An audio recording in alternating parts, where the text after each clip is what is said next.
গল্প পাগলিটা ওমা হয়েছিল। লেখায় মুস্কান।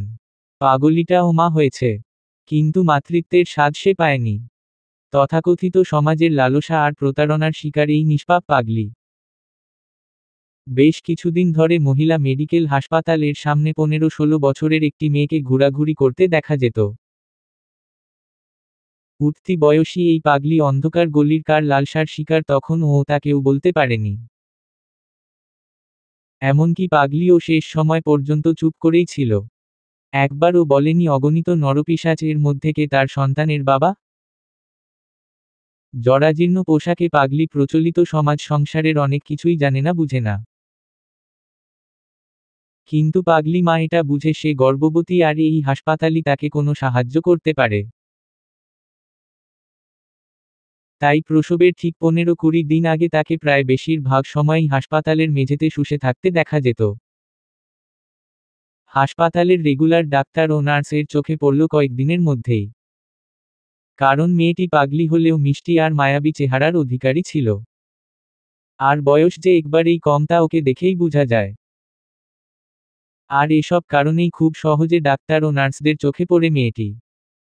সাদিয়া জাহান এক গাইনি বিশেষজ্ঞ। একদিন এক নার্সকে ডেকে বলল, শোনো, মেয়েটাকে একটু আমার কাছে নিয়ে এসো। নার্স গেল ওর কাছে, কিন্তু অনেক বলার পরও নার্সের সাথে এলো না। নার্স এসে বলে, ও আসে না ম্যাডাম, আমাকে বলে, যা ভাগ। ডাক্তার সাদিয়া বলে, ওকে নো প্রবলেম, আমি দেখছি।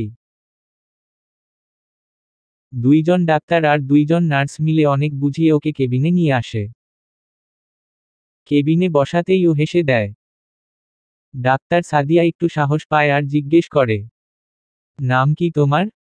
ও শুধু একটু হাসে। ডাক্তার সাদিয়াও হাসে। আবার নাম জিজ্ঞেস করতে করতে ওকে কেবিনে শুইয়ে চেকআপ করতে থাকে। চেকআপ করে ওকে আবার বলে, নাম বলবা না? পাগলি কেবিন থেকে হাসতে হাসতে বের হয়ে যায়। ডাক্তার সাদিয়ার চোখে পানি।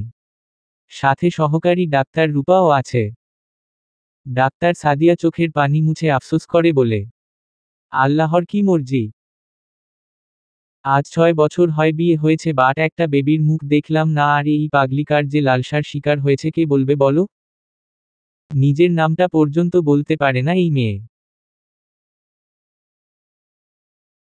চেহারার মাঝে একটা নিষ্পাপ ভাব এখনো আছে, কিন্তু পশুগুলোর পশুত্ব চরিতার্থ করতে সামান্য বুক কাঁপল না। এই কেমন অবিচার?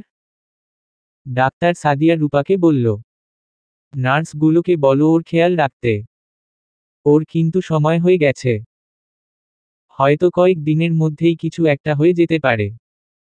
এই বলে সাদিয়া বের হয়ে যায়। সাদিয়া বাসায় যাবার জন্য হাসপাতাল থেকে বের হয়ে রাস্তার পাশে গাড়ির জন্য ওয়েট করছে, ঠিক তখন দেখে পাগলি ওর সাথে এসে দাঁড়ায়। পুরো হাসপাতালে এই একজন মাত্র মানুষ যাকে পাগলি ভয় পায় না। পাগলি পাশে দাঁড়াতেই সাদিয়া জিজ্ঞেস করে, কি কিছু বলবা? পাগলি মেয়েটার পান খাবার অভ্যাস ছিল। অভ্যাস বললে ভুল হবে, নেশাও ছিল। পাগলি একটা টং দোকান দেখিয়ে বলে, পান খামু। সাদিয়া হেসে বলে, কি কিছু খাবা? হুম বলে পাগলি। সাদিয়া বলে, যা খেতে চাও দিব, কিন্তু তোমার নাম কি বলতে? পাগলি আবারও হাসে ও বলে, পাগলি সুন্দরী।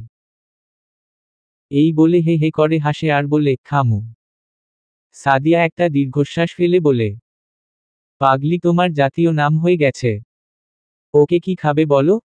ও হাতে দুখিলি পান নেয় আর হাসতে হাসতে চলে যায়। যাবার আগে দোকানের লোকটাকে জিভ বের করে ভেঙচি কেটে যায়। বুঝা গেল দোকানদার ওকে কিছু দেয় না। সাদিয়া পানের টাকা বের করে দোকানদারকে বলে, শোনো ভাই, ও যা কিছু খেতে চায় দিও।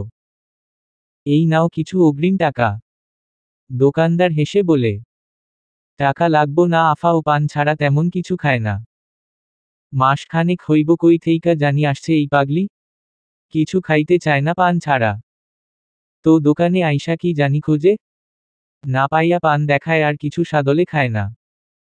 তো একটা কথা কি আফা জানেন?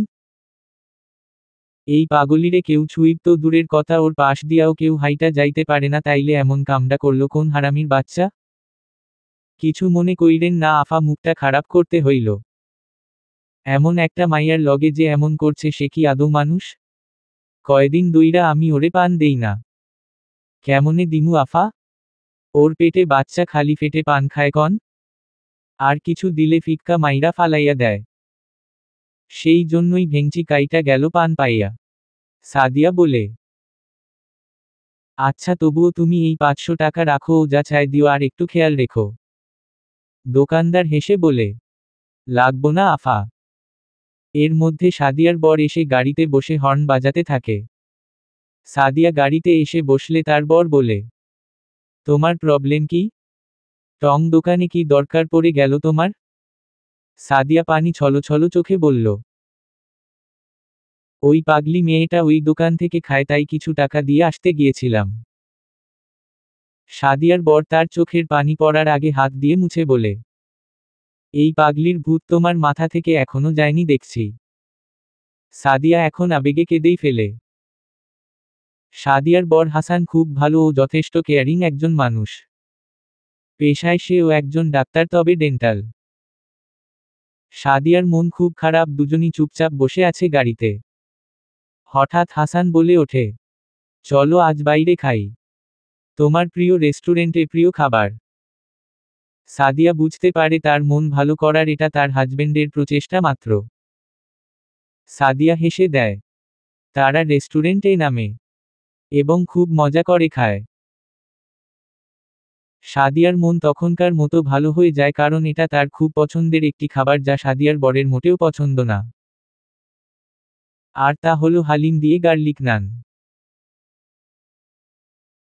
তবে হাসানের অপছন্দ হলেও স্ত্রীর যখন খুব বেশি মন খারাপ থাকে, তখন তার মন ভালো করতে এটাই তার সবচাইতে পছন্দের খাবার হয়ে যায়।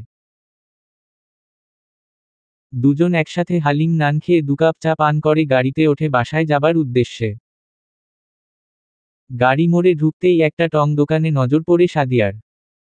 সাদিয়া চিৎকার করে বলে, থামো থামো। হাসান ভয় পেয়ে হঠাৎ গাড়ি ব্রেক করে বলে, কি হলো কি হলো? সাদিয়া একটু মুচকি হেসে খুব মায়াবী সুরে বলে, একটা পান এনে দিবা হাসান? হাসানের রাগ উঠে বাট, সে নিজের রাগকে কন্ট্রোল করে বলেলে, পান? আবার পান কেন? ওকে দাঁড়াও বাট, শুধু পান? ওকে। সাদিয়া ওকে। হাসান পান নিয়ে আসে এবং ওরা বাসায় ঢুকে।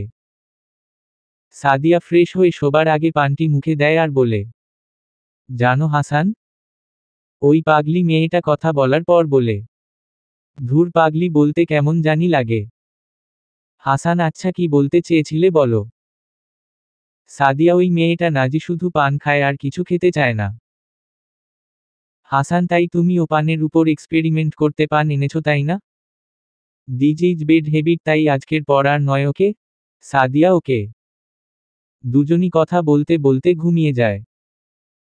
পরদিন সকালে আর্লি ঘুম থেকে উঠে হাসপাতালের উদ্দেশ্যে রওনা দেয় দুজন। হাসান সাদিয়াকে নামিয়ে দিয়ে পরে নিজের ক্লিনিকে যায়। সাদিয়া এসেই পাগলির কথা জানতে চায় ডিউটিরত নার্সদের কাছে। তারা ইনফর্ম করে ও আশেপাশেই আছে। তার সহকারী রূপা বলে, আপনি পাগলিটাকে অনেক মায়া করেন, আর ওর আমার মনে হয় এই পুরো হাসপাতালে পাগলিটাও আপনাকেই মানে। সাদিয়া হেসে বলে, আমি জানি না কেন জানি ওর প্রতি একটা মায়া কাজ করে আর ওর কাছে আমাকে টানে। তবে এই মেয়েটি অন্য সব পাগলের মতো না। আমার মনে হয় ও বড় ধরনের কোনো মানসিক আঘাতে রিসেন্টলি মানসিক ভারসাম্য হারিয়েছে। রূপা ও সাদিয়ার সাথে সায় দিয়ে বলে, হবে হয়তো। আমার কাছে ওকে একটু অন্য রকমই লাগে, তবে সত্যি কি তা ও নিজেও বলতে পারবে না। ওদের কথা বলার এক পর্যায়ে মেয়েটি সাদিয়ার কেবিনের সামনে উঁকি মারে আর কেমন জানি একটা প্রশান্তির হাসি দেয়। সাদিয়ার পারমিশনেই ওর ভিতরে ঢুকা অ্যালাউ থাকে। সাদিয়া ওকে দেখেই বলে, কি কিছু বলবা? খারাপ লাহে? ভিতরে আসো। মেয়েটি হেসে চলে যায় এবং হাসপাতালের সামনে গিয়ে বসে। রূপা বলে, ম্যাডাম, ও আসলে আপনি এসেছেন কিনা নিশ্চিত হতে এলো। আসলে এটা আপনার মায়ার ফল। সাদিয়া হেসে বলেলে, আমার এই পাগলাটে স্বভাবগুলো ছোটবেলা থেকেই। আগে আম্মু সহ্য করতো আরোর, এখন হাসান। সাদিয়া সেদিন খুব জলদি বাসায় চলে যায়। প্রচণ্ড মাথা ব্যথা করে সাদিয়ার, তাই সিএনজি করেই বাসায় চলে যায় সে। হাসান গাড়ি পাঠাবে বললে সাদিয়া বলে, এত সময় ওয়েট করার ধৈর্য নাই তাকর। কারণ মাঝে মাঝে এই পেইনটা হয় ওর। মেডিসিন এও কমতে চায় না। যাই হোক, অসুস্থতার কারণে সাদিয়া পরদিন হাসপাতালে যেতে পারে না। এদিকে পাগলি মেয়েটি হাসপাতালের সামনেই বসা, সাদিয়া কখন আসবে তার অপেক্ষায় হয়। কিন্তু অনেক অপেক্ষা করার পরও সাদিয়াকে দেখতে না পেরে মন খারাপ করে রাখে। পরদিনও সাদিয়া হাসপাতালে আসে না। হাসানের নির্দেশ দুদিন রেস্ট নিতে হবে। সাদিয়া খুব ভালো একজন উঠতি গাইনি, তাই ওর ডিমান্ডও অনেক বেশি, একথা হাসান জানে, তাই সে ফোন ও অফ করে রাখে সাদিয়ার। এদিকে পরদিন ও সাদিয়ার খোঁজে বারবার ওর কেবিনে আসে মেয়েটি। কিছুই বলে না, শুধু ফ্যালফ্যাল করে তাকিয়ে থাকে আর একটা দীর্ঘশ্বাস ফেলে চলে যায়। সাদিয়ার সহকারী রূপা ও নার্সগুলো জিজ্ঞেস করে কি প্রয়োজন, বাটও কিছুই বলে না। সেদিন বিকেল থেকেই পাগলিটার পেইন স্টার্ট হয়, কিন্তু কাউকে ওর ধারের কাছেও আসতে দেয় না। যত সময় যায় ওর পেইন বাড়তে থাকে। রূপা কয়েকবার সাদিয়াকে ট্রাইও করে, কিন্তু ফোন বন্ধ পায়। এখন কি করবে ওরা?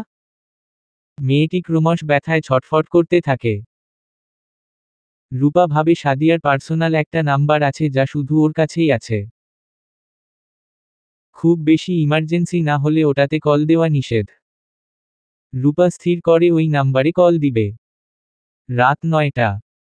সাদিয়ার কেমন জানি অস্থির লাগে। কেন এমন লাগছে? সাদিয়া ফোন ওপেন করে। যেই ও রূপাকে ফোন দিবে, রূপার নাম্বার বিজি পায়। এমন করে ২-৩ বার ট্রাই করে ও বিজি পেলে সাদিয়া ফোনটা পাশেই রেখে দেয়। হঠাৎ দেখে পাশে রাখা অপর ফোনটির আলো জ্বলছে। সাদিয়া জলদি করে ফোন রিসিভ করে এবং পুরো ঘটনা জানতে পারে। সাদিয়া ততক্ষণাৎ রেডি হয়ে বেরিয়ে পড়ে এবং হাসানকে একটা টেক্সট করে দেয়। সাদিয়া হাসপাতালে এসে দেখে পাগলি মেয়েটি ব্যথায় কাতরাচ্ছে। সাদিয়াকে দেখেই কি বুঝে ওর পা জড়িয়ে ধরে কাঁদতে লাগল। সাদিয়া ওকে তুলে বেডে শুইয়ে চেক করে দেখে ডেলিভারির সময় হয়ে গেছে অলরেডি। সাদিয়া এবার রাগ করে বলল, কি করেছো তোমরা সারাদিন? ওর তো আরো আগে ডেলিভারি করানো উচিত ছিল। এমনিতেই অল্প বয়স, তার উপরে মানসিক প্রবলেম, কেন বুঝলা না? রূপা বলল, ম্যাডাম আমরা অনেক ট্রাই করেছি, কিন্তু আপনি তো জানেন পুরো হাসপাতালেও আপনার কাছেই কমফোর্টেবল। আর আপনার নাম্বারও বন্ধ পাচ্ছিলাম, ওকেও কোনো রকম বুঝানো যাচ্ছে না আপনি অসুস্থ। বাধ্য হয়ে আমি ওই নাম্বারে কল করি। সাদিয়া তখনও খুব রেগে আছে। নার্সদের বলল, ওকে ওটিতে নিয়ে যাও। পাগলি সাদিয়ার জামা শক্ত করে ধরে রইল। ব্যথায়ও মুখ নীল হয়ে যাচ্ছে, তবু শব্দ করছে না। সাদিয়ার চোখে পানি চলে এলো। সাদিয়া ওর মুখটিতে হাত বুলিয়ে কান্না স্বরে বলে উঠল, আহারে বোনটি আমার, অনেক কষ্ট দিয়েছি তাই না? এই কথায় সবাইকে অবাক করে, পাগলির চোখের পানি চলে আসে। রূপা বলে, কি আশ্চর্য, কি অদ্ভুত অনুভূতি। এই বলে সাদিয়া সহ ওকে ওটিতে নিয়ে যাওয়া হয়। সিজার করতে হবে রূপা বলল। সাদিয়া বলল, জানি। আমার জন্য এমনটা হলো, যদি সময় মতো আমি ওর কাছে আসতাম তাহলে হয়তো নর্মালি ডেলিভারি করা সম্ভব হতো। রূপা বলল, এসব নিয়ে মন খারাপ করেন না ম্যাডাম। এখন ওর বন সই দিবে কে? সাদিয়া বলল, ওর তো গার্জিয়ান বলতে কেউ নেই আপাতত, তাই সইটা আমিই করি দাও। রূপা, আপনি করবেন? সাদিয়া, আর আমি এটার জন্য আমার স্বামী থেকে অনুমতি নিয়ে রেখেছি। সাদিয়া সই করল। অপারেশন শুরু হবে। পাগলি মেয়েটা বারবার করুণ দৃষ্টিতে সাদিয়ার দিকে তাকাচ্ছে। সাদিয়া কান্না স্বরে বলে, ভয় পায় না বোনটি আমার, আমি তো আছি তোর পাশে। আল্লাহ ভরসা আপু। এই কথাগুলো যেন ওই মেয়েটির জন্য অ্যান্টিবায়োটিক এর মতো কাজ করল। মাথা অন্য দিকে দিয়ে চুপ করে রইল। সাদিয়া রূপা সহ বাকি দুজনও অবাক হয়ে গেল ওর নীরবতা দেখে। কি বুঝল ও? সাদিয়া এই প্রথম এতটা আবেগ নিয়ে কারো সিজার করছে। এর আগে অনেক সিজার করেছে বাট আজকের মতো এমন ফিল হয়নি তার। তাই সেও অপারেশন এর আগে বারবার আল্লাহ পাককে স্মরণ করছে। রূপাও অনেকটা এক্সাইটেড সাদিয়ার এমন অবস্থা দেখে। রূপা একটু অভয় দিয়ে সাদিয়াকে বলে, কিছু ভাববেন না ম্যাডাম, আল্লাহ ভরসা। যার কেউ নেই তার সাথেও আল্লাহ পাক আছেন, তাই তো এমন একটি মেয়েকে আল্লাহ পাক আপনার সান্নিধ্যে রেখেছেন। সাদিয়া হ্যাঁ সূচক মাথা নাড়ে। যাই হোক, সিজার কমপ্লিট। ওটির সবাইকে অবাক করার মতো ফুটফুটে একটি ছেলে বাবু হলো। বাবুটা এত সুন্দর যে বিগত কয়েক বছর এমন একটি বাবু তারা দেখেনি। তাও আবার একটি পাগলির গর্ভ থেকে। সাদিয়া সবার আগে বাবুটুকে কোলে নিয়ে পাগলিকে দেখিয়ে বলল, দেখ আপু তোর রাজপুত্র। আধো আধো চোখে মেয়েটি সাদিয়ার কোলের বাবুটির দিকে তাকালো আর একটি দীর্ঘশ্বাস ফেলে মুচকি একটু হাসি দিল। বাট মেয়েটির চোখ দিয়ে পানি ঝরছিল। সাদিয়া বাবুটিকে ক্লিন করার জন্য নার্সের হাতে দিয়ে মেয়েটিকে সেলাই এর ভিতর কিছু ভিটামিনস ও সাময়িক ঘুমের ইনজেকশন দিয়ে দিল, হালকা একটু ঘুমের জন্য, যাতে ও আর্লি রিকভার করতে পারে। মেয়েটি ঘুমিয়ে পড়ে কিছুক্ষণের মধ্যেই। সাদিয়া কিছু সময় ওর মায়া ভরা মুখটির দিকে তাকিয়ে থাকে। এরপর কেবিনে চলে আসে। সাথে রূপাও। সাদিয়ার চোখে মুখে সত্যির ভাব। রূপাও তা খেয়াল করে। হঠাৎ রূপা বলে ওঠে, এত স্মুথলি অপারেশন হবে ভাবতেই পারিনি। আমি ভেবেছিলাম ও হয়তো সিজারের সময় প্রবলেম করবে, কিন্তু কি আশ্চর্য, ও কোনো রকম প্রবলেম করল না। সাদিয়া ও সায় দিয়ে বলে, আমিও প্রথম প্রথম তাই ভাবতাম, কিন্তু ওর চলাফেরা আর অন্যান্য আচরণে আমার সেই ভুল ভাঙ্গে। রূপা একটু কনফিউজড হয়ে জিজ্ঞেস করে, বুঝলাম ঠিক কি বলছেন? সাদিয়া বলে, তুমি কি মনে করো আমি এমনিতেই ওর উপর ফুটবল? না, এমনিতে না। রাস্তায় শত শত পাগল আছে, কজনের খোঁজ রাখি আমরা। বাট ওকে যখন আমি প্রথম দেখি, প্রথম প্রথম আমার কাছেও বিরক্ত লাগত। কিন্তু একদিন একটি বিষয় আমাকে খুব ভাবায়। রূপা কি ম্যাডাম? সাদিয়া, একদিন আমি গাড়ির আর তোমার ভাইয়ার জন্য হাসপাতালের সামনেই দাঁড়িয়ে অপেক্ষা করছি, হঠাৎ দেখি ও একটা লাল ইটের কণা দিয়ে কি যেন লিখছে। আমি একটু অবাক হয়েই সামনে গিয়ে দাঁড়াই আর লিখাগুলো দেখে চমকে যাই। রূপা, পাগলি, আবার কি লিখবে ম্যাডাম? সাদিয়া, সেটাই। বাট ওতে লিখা ছিল, really I miss you, please come back in my লি। আনমনে এতটুকু লিখে আমাকে দেখে মুছে ফেলে হেসে দেয়। আমিও কিছু না বুঝার ভান করে হেসে দেই। তারপর থেকে ওকে আমি ফলো করি আর বুঝতে পারি এ আর 10টা স্বাভাবিক পাগলের মতো না। হয়তো বিশাল কোনো মানসিক আঘাতে ওর স্মৃতি থেকে কিছু অংশ মুছে গেছে। আবার যে কোনো সময় তা ফিরে আসতে পারে। আমি আসলে ওর বিষয়ে তোমার ভাইয়ের সাথে আলাপ করি আর ও আমাকে এসব তথ্য দেয়। আমি ওকে আমার বাসায়ও নিয়ে যেতে চেয়েছিলাম, বাট ও রাজি হয় না। এই বলে একটা দীর্ঘশ্বাস ছাড়ে সাদিয়া। তখনই একজন নার্স এসে সাদিয়াকে বলে, ম্যাডাম, ওই পাগলি বাচ্চার জন্য কেমন করছে দেখে যান। সাদিয়া দৌড়ে যায় এবং বলে, ওরা তো এখনো ঘুমের ইনজেকশন এর ডোজের টাইম ওভার হয়নি। মূলত মেয়েটি জাগার পর সাদিয়া আর ওর বাচ্চাকে না দেখতে পেয়ে এমন রিয়েক্ট করে। সাদিয়া ওর মাথার পাশে গিয়ে দাঁড়ায় এবং বলে, কি হয়েছে? ঘুম ভেঙে গেছে? এই তো আমি, আর একটু পাশেই দোলনা দেখিয়ে বলে, ওই তোমার রাজপুত্র। এই কথা শুনতাই শুকনো একটা হাসি দেয় ও। সাথে সাদিয়াও হাসে আর ভাবে, শত হোক মায়ের মন। হোক না সে পাগল বা মানসিক ভারসাম্যহীন, তবুও অচেতন অবস্থায়ও সদ্যমা হওয়া পাগল মেয়েটিও বুঝে মায়ের মমতা কি। ডাক্তার সাদিয়া পাগলি মেয়েটির সব ভালো করে পরীক্ষা নিরীক্ষা করে কেবিনে পাঠাবে বলে। রূপাও তাকে সহযোগিতা করে। এবং রূপা সাদিয়াকে অলওয়েল লিখে একটি ডকুমেন্ট প্রেজেন্ট করে।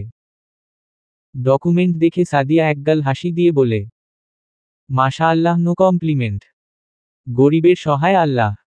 রূপাকে উদ্দেশ্য করে বলে, বুঝলে রূপা, কিছু মানুষের অর্থ সম্পদ শিক্ষা সব থাকার সত্ত্বেও একটি বেবি ডেলিভারি পর্যন্ত কত কমপ্লিকেশন দেখা দেয়, বাট ওকে দেখো, কোনো রকম টেক কেয়ার নাই, ঠিক মতো নাওয়া খাওয়া বিশ্রাম নাই,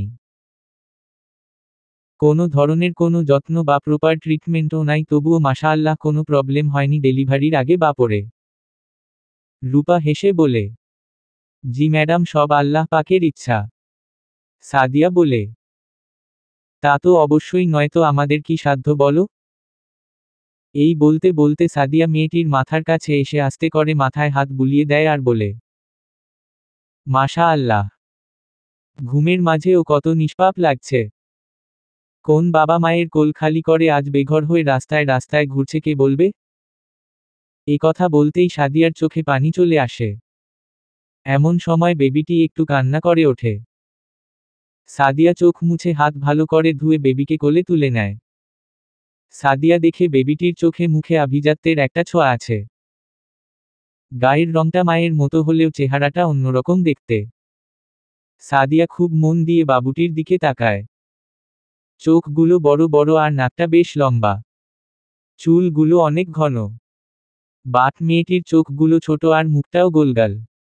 সাদিয়া মনে মনে বলে, হয়তো বাবার মতো হয়েছে ছেলেটা। এর মধ্যেই মেয়েটি চোখ মেলে আর দেখে দোলনায় বাবু নেই। বেড থেকে চিৎকার করে উঠবে তখনই পাশ ফিরে দেখে সাদিয়ার কোলে। কি বুঝে মুচকি একটা হাসি দিল এবং আবার জায়গায় শুয়ে পড়ল। রূপা বিষয়টা লক্ষ্য করল এবং বলল, আসলে পাগল বোবা আর শিশুরা সঠিক মানুষ চিনতে পারে। এই হাসপাতালের কারো প্রতি ওর কোনো কনফিডেন্ট নাই, কিন্তু ও আপনাকে অনেক কমফোর্টেবল মনে করে কারণ আপনি সত্যি অনেক ভালো ম্যাডাম। রূপা বলে, কেন ম্যাডাম, আপনার মনে নাই? আমাদের সিনিয়র ম্যাডাম যখন প্রথম দিন ওকে চেক আপ করতে এসেছিল তখন তার হাতে ও কেমন করে কামড়ে দিল। ভাবতে পারেন ওই মেয়ে ও বুঝে যে সিনিয়র হলে কি হবে, একটা আস্ত খন্নাস মহিলা। সাদিয়া হেসে বলে, তুমিও অনেক ভালো রূপা। সাদিয়া বেবিকে কোলে নিয়ে মেয়েটির কাছে আসে আর বলে, এখানে 4 দিন থাকার পর কোথায় যাবে? মেয়েটি চুপ করে থাকে। সাদিয়া বলে, বেবিকে নিয়ে আমার বাসায় যাবে 4 দিন পর। মেয়েটি তখনও চুপ। এর মধ্যে পুরো হাসপাতাল এমনকি বাইরেও জানাজানি হয়ে যায় পাগলির ফুটফুটে একটি ছেলে হয়েছে। অনেকেই আসে হাসপাতালে। কেউ আসে দেখতে, আবার কোন কোন দম্পতি আসে বিরাট অ্যামাউন্টে বাবুটিকে কেনার জন্য, বাট সাদিয়ার এক কথা, কেউ যাতে এই কেবিনে ঢুকতে না পারে। সাদিয়া একটু বেশি এক্সাইটেড বাবুকে নিয়ে। এরই মধ্যে কিছু নার্স বলাবলি করতে থাকে, কেউ স্বার্থের ঊর্ধ্বে না। সাদিয়া ম্যাডাম কি কোন স্বার্থ ছাড়াই একটা পাগলির পিছনে এত শ্রম দিচ্ছে? এক নার্স জিজ্ঞেস করে, কি কারণ? আরেকজন বলে, কেন জানিস না? আমরা সবাই জানি এত বছর বিবাহিত জীবনে তার কোনো বেবি নাই, তাই সে পাগলির এই বেবিকে নিয়ে এত মাতামাতি করছে। কানাকানি মাতামাতি হতে হতে সাদিয়া আর রূপার কানেও এসে পৌঁছায় কথাগুলো। রূপা বলে, মানুষের আর কাজ নেই খেয়ে দেয়ে। মানবতাকে ও স্বার্থের মাপে বিচার করে। সবাইকে নিজেদের মতো করে ভাবে। এসব মানুষের কথায় কান দিবেন না ম্যাডাম। সাদিয়া একটু করুণ স্বরে বলে, আচ্ছা রূপা, সত্যি যদি আমি এমন কিছু ভাবি তাহলে কি আমি স্বার্থপর হয়ে যাব? রূপা, না ম্যাডাম, আমার তো মনে হয় সত্যিই যদি আপনি এমন কিছু ভেবে থাকেন তাহলে অনেক বড় মাপের একটি ভাবনা ভেবেছেন। কারণ একবার ভাবুন ম্যাডাম, ও কোথায় যাবে এই বাবুটাকে নিয়ে? কেউ না কেউ ওর কাছ থেকে বাচ্চাটি কেড়ে নিবে আর হয়তো খারাপ বা নোংরা জায়গায় ওর অবস্থান হবে। তার চাইতে ভালো নয় কি আপনার মতো একজনের কাছে ও মানুষ হবে? রূপার কথায় সাদিয়া যেন একটি আশার আলো দেখতে পায়।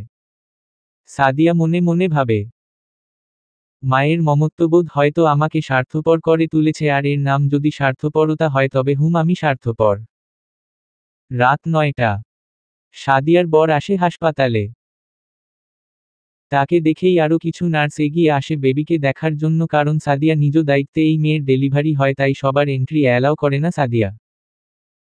হাসান বাবুটিকে দেখে অবাক। মাশাল্লাহ, অনেক কিউট বেবি। তাই তো বলি আমার বউ আমাকে কেন ভুলে গেছে। রাজপুত্র পেয়ে রাজাকে ভুলে গেছো তাই না? হাসানের কথা শুনে সাদিয়া বলে, থাক ছেলেকে নজর দিতে হবে না। কি এনেছো ছেলে দেখতে? হাসান হেসে বলে, ওমা কি আনবো?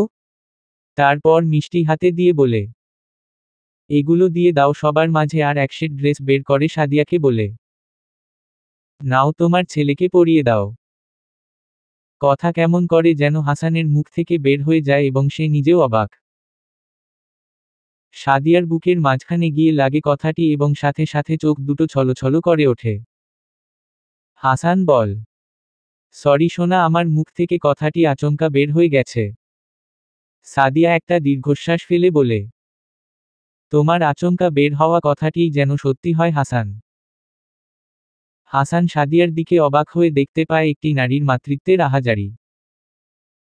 হাসান আর ডাক্তার সাদিয়া বেশ কিছুটা সময় কাটায় সদ্য ভূমিষ্ঠ বেবির সাথে। সাদিয়া লক্ষ্য করল হাসানের মাঝেও একটা স্নেহপরায়ণ বাবার ছবি। মনের অজান্তেই কেঁদে ফেলে সাদিয়া। আর আফসোস করে মনে মনে বলে, আমি কেন মা নই? হাসান হঠাৎ খেয়াল করে সাদিয়া কাঁদছে। বেবিটাকে বেডে শুইয়ে সাদিয়ার কাছে আসে আর তার কাঁধে হাত রেখে বলে, নিয়তির উপর কারো হাত নেই তাই মন খারাপ করে না লক্ষ্মীটি। আমরা তো আছি দুজন দুজনের পাশাপাশি, আর কি লাগে বলো? সাদিয়া চোখের পানি মুছতে মুছতে বলে, লাগে হাসান। তুমি কেন তাহলে বেবিকে কোলে নিয়ে ইমোশনাল হয়ে গিয়েছিলে বলো? হাসান কি বলছো এসব? আমি তো জাস্ট বাবুকে আদর করছিলাম। সাদিয়া তুমি কিছু না বললেও আমি বুঝি সব। হাসান হাসান চুপ, আর ওর পাকনামো করতে হবে না। এই বলে বুকে জড়িয়ে ধরে সাদিয়াকে। সাদিয়া কাঁদতে কাঁদতে বলে, কেন এমনটা হাসান? এ এক অদ্ভুত অনুভূতি। কেন আমি মা হতে পারি না? আমার তো কিছুর অভাব নেই, তাহলে মাতৃত্বেরও অভাবটা কেন? হাসান চুপ, কাঁদে না। বাবু জেগে যাবে। আর বাবুর মাও। সাদিয়া চোখ মুছতে মুছতে মেয়েটির কাছে এলো আর ওর মাথায় হাত বুলিয়ে দিল। সাদিয়া দেখল মেয়েটি চোখ বন্ধ করে আছে ঠিকই, বাট ওর চোখ হতে পানি ঝরছে। সাদিয়া হাসানের হাত ধরে কেবিন থেকে বেরিয়ে আসে এবং একজন নার্সকে ভিতরে পাঠায়। রাত প্রায় 12টা। হাসান সাদিয়াকে বলে, চলো বাসায় যাই। সাদিয়া বলে, না হাসা, আমি হাসপাতালেই থাকবো, তুমি না করো না প্লিজ। তুমি চলে যাও আর কাল সকালে আমার জন্য সবুজ কালারের ড্রেসটা নিয়ে এসো। হাসান বুঝতে পারল জোর করে লাভ নেই, সাদিয়াকেও এখন কিছুই শুনবে না। শুধু বলে, ঠিক আছে তোমার মর্জি, বাট অসুস্থ হয়ে যেও না তুমি, কিন্তু অতিরিক্ত লোড নিতে পারো না। সাদিয়া একটু হেসে বলে, কিছু হবে না দেখো। হাসান বিদায় নিয়ে বেরিয়ে আসে। গাড়িতে বসে ভাবতে থাকে, থাক ওর যেখানে ভালো লাগে। আমি তো ওকে মা হবার সুখটাও দিতে অক্ষম, তাই যাতে ওর সামান্য তৃপ্তি মিলে আমি কখনো তাতে বাধা দেই না। এসব ভাবতে ভাবতে হাসান বাসায় পৌঁছ যায়। সারা রাত সাদিয়া আর রূপা মিলে বেবির কাছেই থাকে, আর টাইম টু টাইম সাদিয়া নিজেই বেবি আর বেবির মাকে ঔষধ খাইয়ে দেয়। রূপাকে সাদিয়া বলে, তুমি বাসায় চলে যেতে পারো। রূপা, না ম্যাডাম, আপনি থাকবেন, আমি কি করে যাই বলেন? আর তাছাড়া আমার আপনার সান্নিধ্য খুব ভালো লাগে ম্যাডাম। ভোর 6টা। সাদিয়ার একটু চোখ লেগে আসে ঘুমে। পাগলি মেয়েটি বিছানা থেকে নামার চেষ্টা করে বাথরুমে যাবে বলে, কিন্তু নামতেই সিজারের জায়গায় টান লাগে আর ও মাগো বলে চিৎকার দিয়ে ওঠে। সাদিয়া তন্দ্রা ভাব কেটে যায়, কারণ তার কানে খুব স্বাভাবিক আর স্পষ্ট একটা আওয়াজ আসে, আর চোখ মেলতেই দেখে মেয়েটি দাঁড়িয়ে আছে।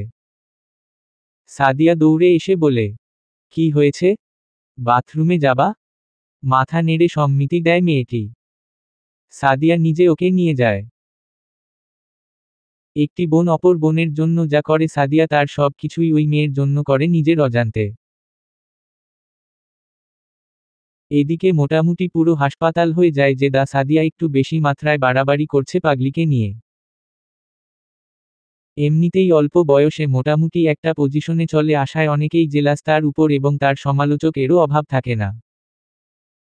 এখন যেন তারা আরও বেশি সুযোগ পেয়ে বসেছে বাট এসবের কোনো তোয়াক্কা সাদিয়ার নেই। সকাল 8টা বাজে সাদিয়ার টেবিলে পেপার আসে। সাদিয়া আজ পেপার দেখারও সময় নাই যেখানে সকালে পেপার পড়াটা তার একটা নেশা। হাসান আসে তখন সকাল 9টা। হাতে আজকের পেপার। সাদিয়াকে তার প্রয়োজনীয় জিনিসগুলো দেয় সাথে পেপারও। সাদিয়া বলে, ওমা পেপার কেন? হাসান আজকে পেপার পড়নি তাই। সাদিয়া তুমি জানলে কি করে? হাসান হাসে। সাদিয়া পেপার পড়ে চেয়ারে বসে পড়ল। সাদিয়া রূপাকে ডেকে বলে, এসব কে ছাপিয়েছে? রূপা বলে কি ম্যাডাম? রূপা পড়ে দেখল আর তাতেতে ছাপা হয়েছে, মেডিকেলের সেই পাগলির সন্তান বিক্রি হবে, যারা ইচ্ছুক যোগাযোগ করুন, আর তার নিচে মা ছেলের ছবি। সকাল থেকেই আগ্রহী মানুষের ভিড় জমছে কারণ বাচ্চাটি ছিলই দেখার মতো। রূপা অবাক হয়ে বলল, ম্যাডাম আপনি যাদের কথা ভাবছেন আমিও তাদের কথাই ভাবছি। সাদিয়া বলল হুম। সাদিয়া হাসানকে বলল, একটা কাজ করবা? হাসান বলো কি? সাদিয়া তুমি বাইরে গিয়ে আগ্রহী সবাইকে বলে দাও বাবুটি বিক্রি হয়ে গেছে। হাসান তাতে কি কাজ হবে? সাদিয়া আপাতত এটাই করতে হবে, তুমি যাও প্লিজ। হাসান বাইরে যায়। সাদিয়া মনে মনে ভাবে, ওকে আর দুদিন হাসপাতালে রেখে তারপর যে করেই হোক আমার বাসায় নিয়ে যেতে হবে। আমি ওকে কিছুতেই এই বেবিকে নিয়ে রাস্তায় ঘুরতে দিতে পারবো না। সেই দিনকার মতো বাচ্চা বিক্রির বিষয়টা মোটামুটি আটকানো যায়। সাদিয়া চিন্তায় পড়ে যায় আর ভাবে, এভাবে কতক্ষণ? মানুষগুলো কেন এমন? সাদিয়া ভাবে, এই পেশেন্ট আর বেবির ডেলিভারির কেসে প্রথম থেকেই আমি ছিলাম, বাট মেয়েটির বেবি বিক্রি হবে খবরটিকে ছাপাতে বলল। আন্দাজে কে না কে বেবি নিয়ে যাবে, পরে বেবিটার জীবনটাই নষ্ট হবে। এসব ভাবতে ভাবতে একটু অন্যমনস্ক হয়ে যায় সাদিয়া। রূপা যে তাকে ডাকে সেটা সে খেয়ালই করে না। রূপা বুঝতে পারে মেয়েটির বিষয় নিয়েই চিন্তিত সাদিয়া, তাই রূপা বলে, এত ভাবলে আপনি নিজেই অসুস্থ হয়ে যাবেন ম্যাডাম। সাদিয়া চমকে উঠে বলে, কিন্তু না ভেবে কি করব বলো? রূপা বলে, যা হবার হবে, আপনি এত টেনশন নিয়েন না। সাদিয়া কি যেন বলছিলে? রূপা ওর আরেকটা ইঞ্জেকশন বাকি, এটা কি দিয়ে দিব? সাদিয়া ওয়েট, আমি ওর বিপিটা একটু চেক দিয়ে দেই। সাদিয়া চেক করে বলে, মাশা আল্লাহ, সব কিছুই নর্মাল আছে। রূপা তাহলে দিয়ে দেই? সাদিয়া দিয়ে দাও, তার আগে বেবিকে একটু ফ্রেশ করে আমার কোলে দিয়ে যাও। রূপা আচ্ছা ম্যাডাম। সাদিয়া বাবুকে কোলে নিয়ে কিছু সময় খেলা করে, কথা বলে, হাসাহাসি করে এবং একটা সময় বাবু সাদিয়ার কোলেই ঘুমিয়ে পড়ে। রূপা এসব কিছু খেয়াল করে আর মনে মনে বলে, অনেক দিন পর ম্যাডামকে এতটা হাস্যোজ্জ্বল দেখলাম। রাত 8টা। হাসান আসে সাদিয়াকে নিতে। সাদিয়া বলে, আজকে না গো, একবারে কালুল যাব। হাসান না না, আজকেই চলো। চেহারার অবস্থা দেখেছ? এত চাপ একবারে তুমি নিতে পারো না। প্লিজ হান চলো। যদিও সাদিয়ার নিজেরই অনেক খারাপ লাগে তবুও মনের জোরে সে থেকে যায়। হাসান অনেক রিকোয়েস্ট করেও কাজ হয় না। হাসান বাবুকে দূর থেকে একটু আদর করে আর মেয়েটির কথা জিজ্ঞেস করে এখন কেমন আছে? সাদিয়া খুব ভালো আছে। সব কিছুই নর্মাল জানো? হাসান হবেই তো, দেখতে হবে না ডাক্তারটা কার বউ? এই বলে হেসে দেয়। অবশেষে হাসান বিদায় নেয় আর বলে, তাহলে যাবে না তাই না? সাদিয়া হেসে বলে না গো। হাসান বের হয়ে যায়। রাত 12টা প্রায়। সাদিয়ার প্রচণ্ড মাথা পেইন শুরু হয়। অনেকক্ষণ থেকেই করছিল বাট ভাবে কমে যাবে, কিন্তু সময়ের সাথে সাথে মাথা পেইন তীব্র আকার ধারণ করে, যা সহ্য করার মতো না। রূপা বলে, ম্যাডাম আপনি বাসায় চলে যান। সাদিয়া না থাক, ঠিক আছে। রূপা না ঠিক নেই, আমি ভাইয়াকে ফোন করছি। রূপা হাসানকে ফোন দেয়। রাতত 12টায় সাদিয়ার নাম্বার থেকে কল গেলে হাসান ঘাবড়ে যায় আর জলদি ফোন ধরে বলে, কি হয়েছে সাদিয়া? রূপা ভাইয়া আমি রূপা। হাসান বলো। রূপা ভাইয়া আপুর অনেক বেশি মাথা পেইন করছে, ব্যথায় অস্থির, তবুও কাউকে কিছু বলে না। হাসান কথাগুলো শুনে রেগে রিয়েক্ট করে আর বলে, ওর কোনো কথা আমাকে বলো না। আমি এত করে রিকোয়েস্ট করলাম বাসায় চলো বাসায় চলো, তুমি এত ধকল সহ্য করতে পারবা না? বাটকে শোনে আমার কথা? এখন মজা বুঝুক। সব কিছুতেই হেয়ালিপনা। রূপা আচ্ছা ভাইয়া এখন এসব বলার সময় না, আপনি গাড়ি নিয়ে তাড়াতাড়ি আসুন, পরে বাসায় নিয়ে আচ্ছা মতো বকে দিয়েন। হাসান রাখো আমি আসছি। হাসান হাসপাতালে আসে তখন প্রায় 1টা। সাদিয়া হাসানকে দেখেই একটা বাচ্চা মেয়ের মতো কেঁদে ফেলে। হাসান বলেলে দিলে তো মুডটা খারাপ করে। এসেই তোমাকে ইচ্ছে মতো বোকার স্বাদ ছিল, কিন্তু কেঁদেই মন গলিয়ে দিলে। এই বলেলে জড়িয়ে ধরে আর বলে, ওকে চলো। সাদিয়া যাবার আগে রূপাকে সব বুঝিয়ে বলে আর বলে, দেখো রূপা, তুমি আছো বলে আমি যাবার সাহস পেলাম। আমি আসার আগ পর্যন্ত এখান থেকে নড়বে না। সকালেই আবার ফালতু লোকের ভিড় হবে। আমি তার আগেই চলে আসব। তুমি ততক্ষণ একটু খেয়াল রেখো ওর সোনা। সাদিয়ার কথায় রূপা আবেগ আপ্লুত হয়ে বলে, আপনি চিন্তা করবেন না ম্যাডা, আমি আছি। সাদিয়া বাবুকে আর মেয়েটিকে একটু আদর করল এবং বের হয়ে গেল। মেয়েটি তখনও গভীর ঘুমে আচ্ছন্ন। রাত 3:30। রূপা বসে পেপার পড়ছে আর ওর একটু পরপর বেবি এবং মেয়েটির দিকে তাকাচ্ছে। হঠাৎ রূপা কল আসে এবং রূপা দেখে সাদিয়া ম্যাডামের কল। রূপা ফোন ধরেই, জনি ম্যাডাম, মা বাচ্চা দুজনই ঠিক আছে। মেয়েটি এখনও ঘুমাচ্ছে। আপনিও ঘুমান একটু। সাদিয়া বলল ওকে। রূপার কথা শেষ হতেই ফোন রাখবে ঠিক সেই সময় হঠাৎ রূপার ফোনে উপর থেকে ইমার্জেন্সি কল আসে। রূপা ফোন রিসিভ করতেই বলে, আপনি কোথায়? রূপা 5 নং কেবিনে ম্যাডাম। কেন? আপনি একটু ইমার্জেন্সি পারুলের কাছে 16 নং কেবিনে যান। রূপা কিছু বলার আগেই ফোনের লাইন কেটে দেয় ওপাশ থেকে। রূপা পড়ল মহা মুশকিলে। কি করবে এখন? ম্যাডামকে জানাবে? না, তিনি তো অসুস্থ, হয়তো ঘুমোচ্ছে। শুনলেই হন্তদন্ত হয়ে ছুটে আসবে। বাট সে কি করবে? নিজেই বুদ্ধি করে দুজন নার্সকে কল করে আনলো আর বলল, কিছু সময়ের জন্য এখানে তোমরা থাকো আমি না আসা পর্যন্ত। কিছুই করতে হবে না, শুধু বসে থাকবা। এই বলে 16 নং কেবিনে যায় রূপা। এদিকে প্রায় 2 ঘন্টা হয়ে গেল রূপা আসছে না। প্রায় ভোর হতে চলল। এদিকে নার্স দুজনের কথার আওয়াজে বেবি উঠে কাঁদতে লাগল। বেবির কান্নার শব্দে মেয়েটিও উঠে গেল, বাট কোনো সাড়া শব্দ না করে শুষেই রইল।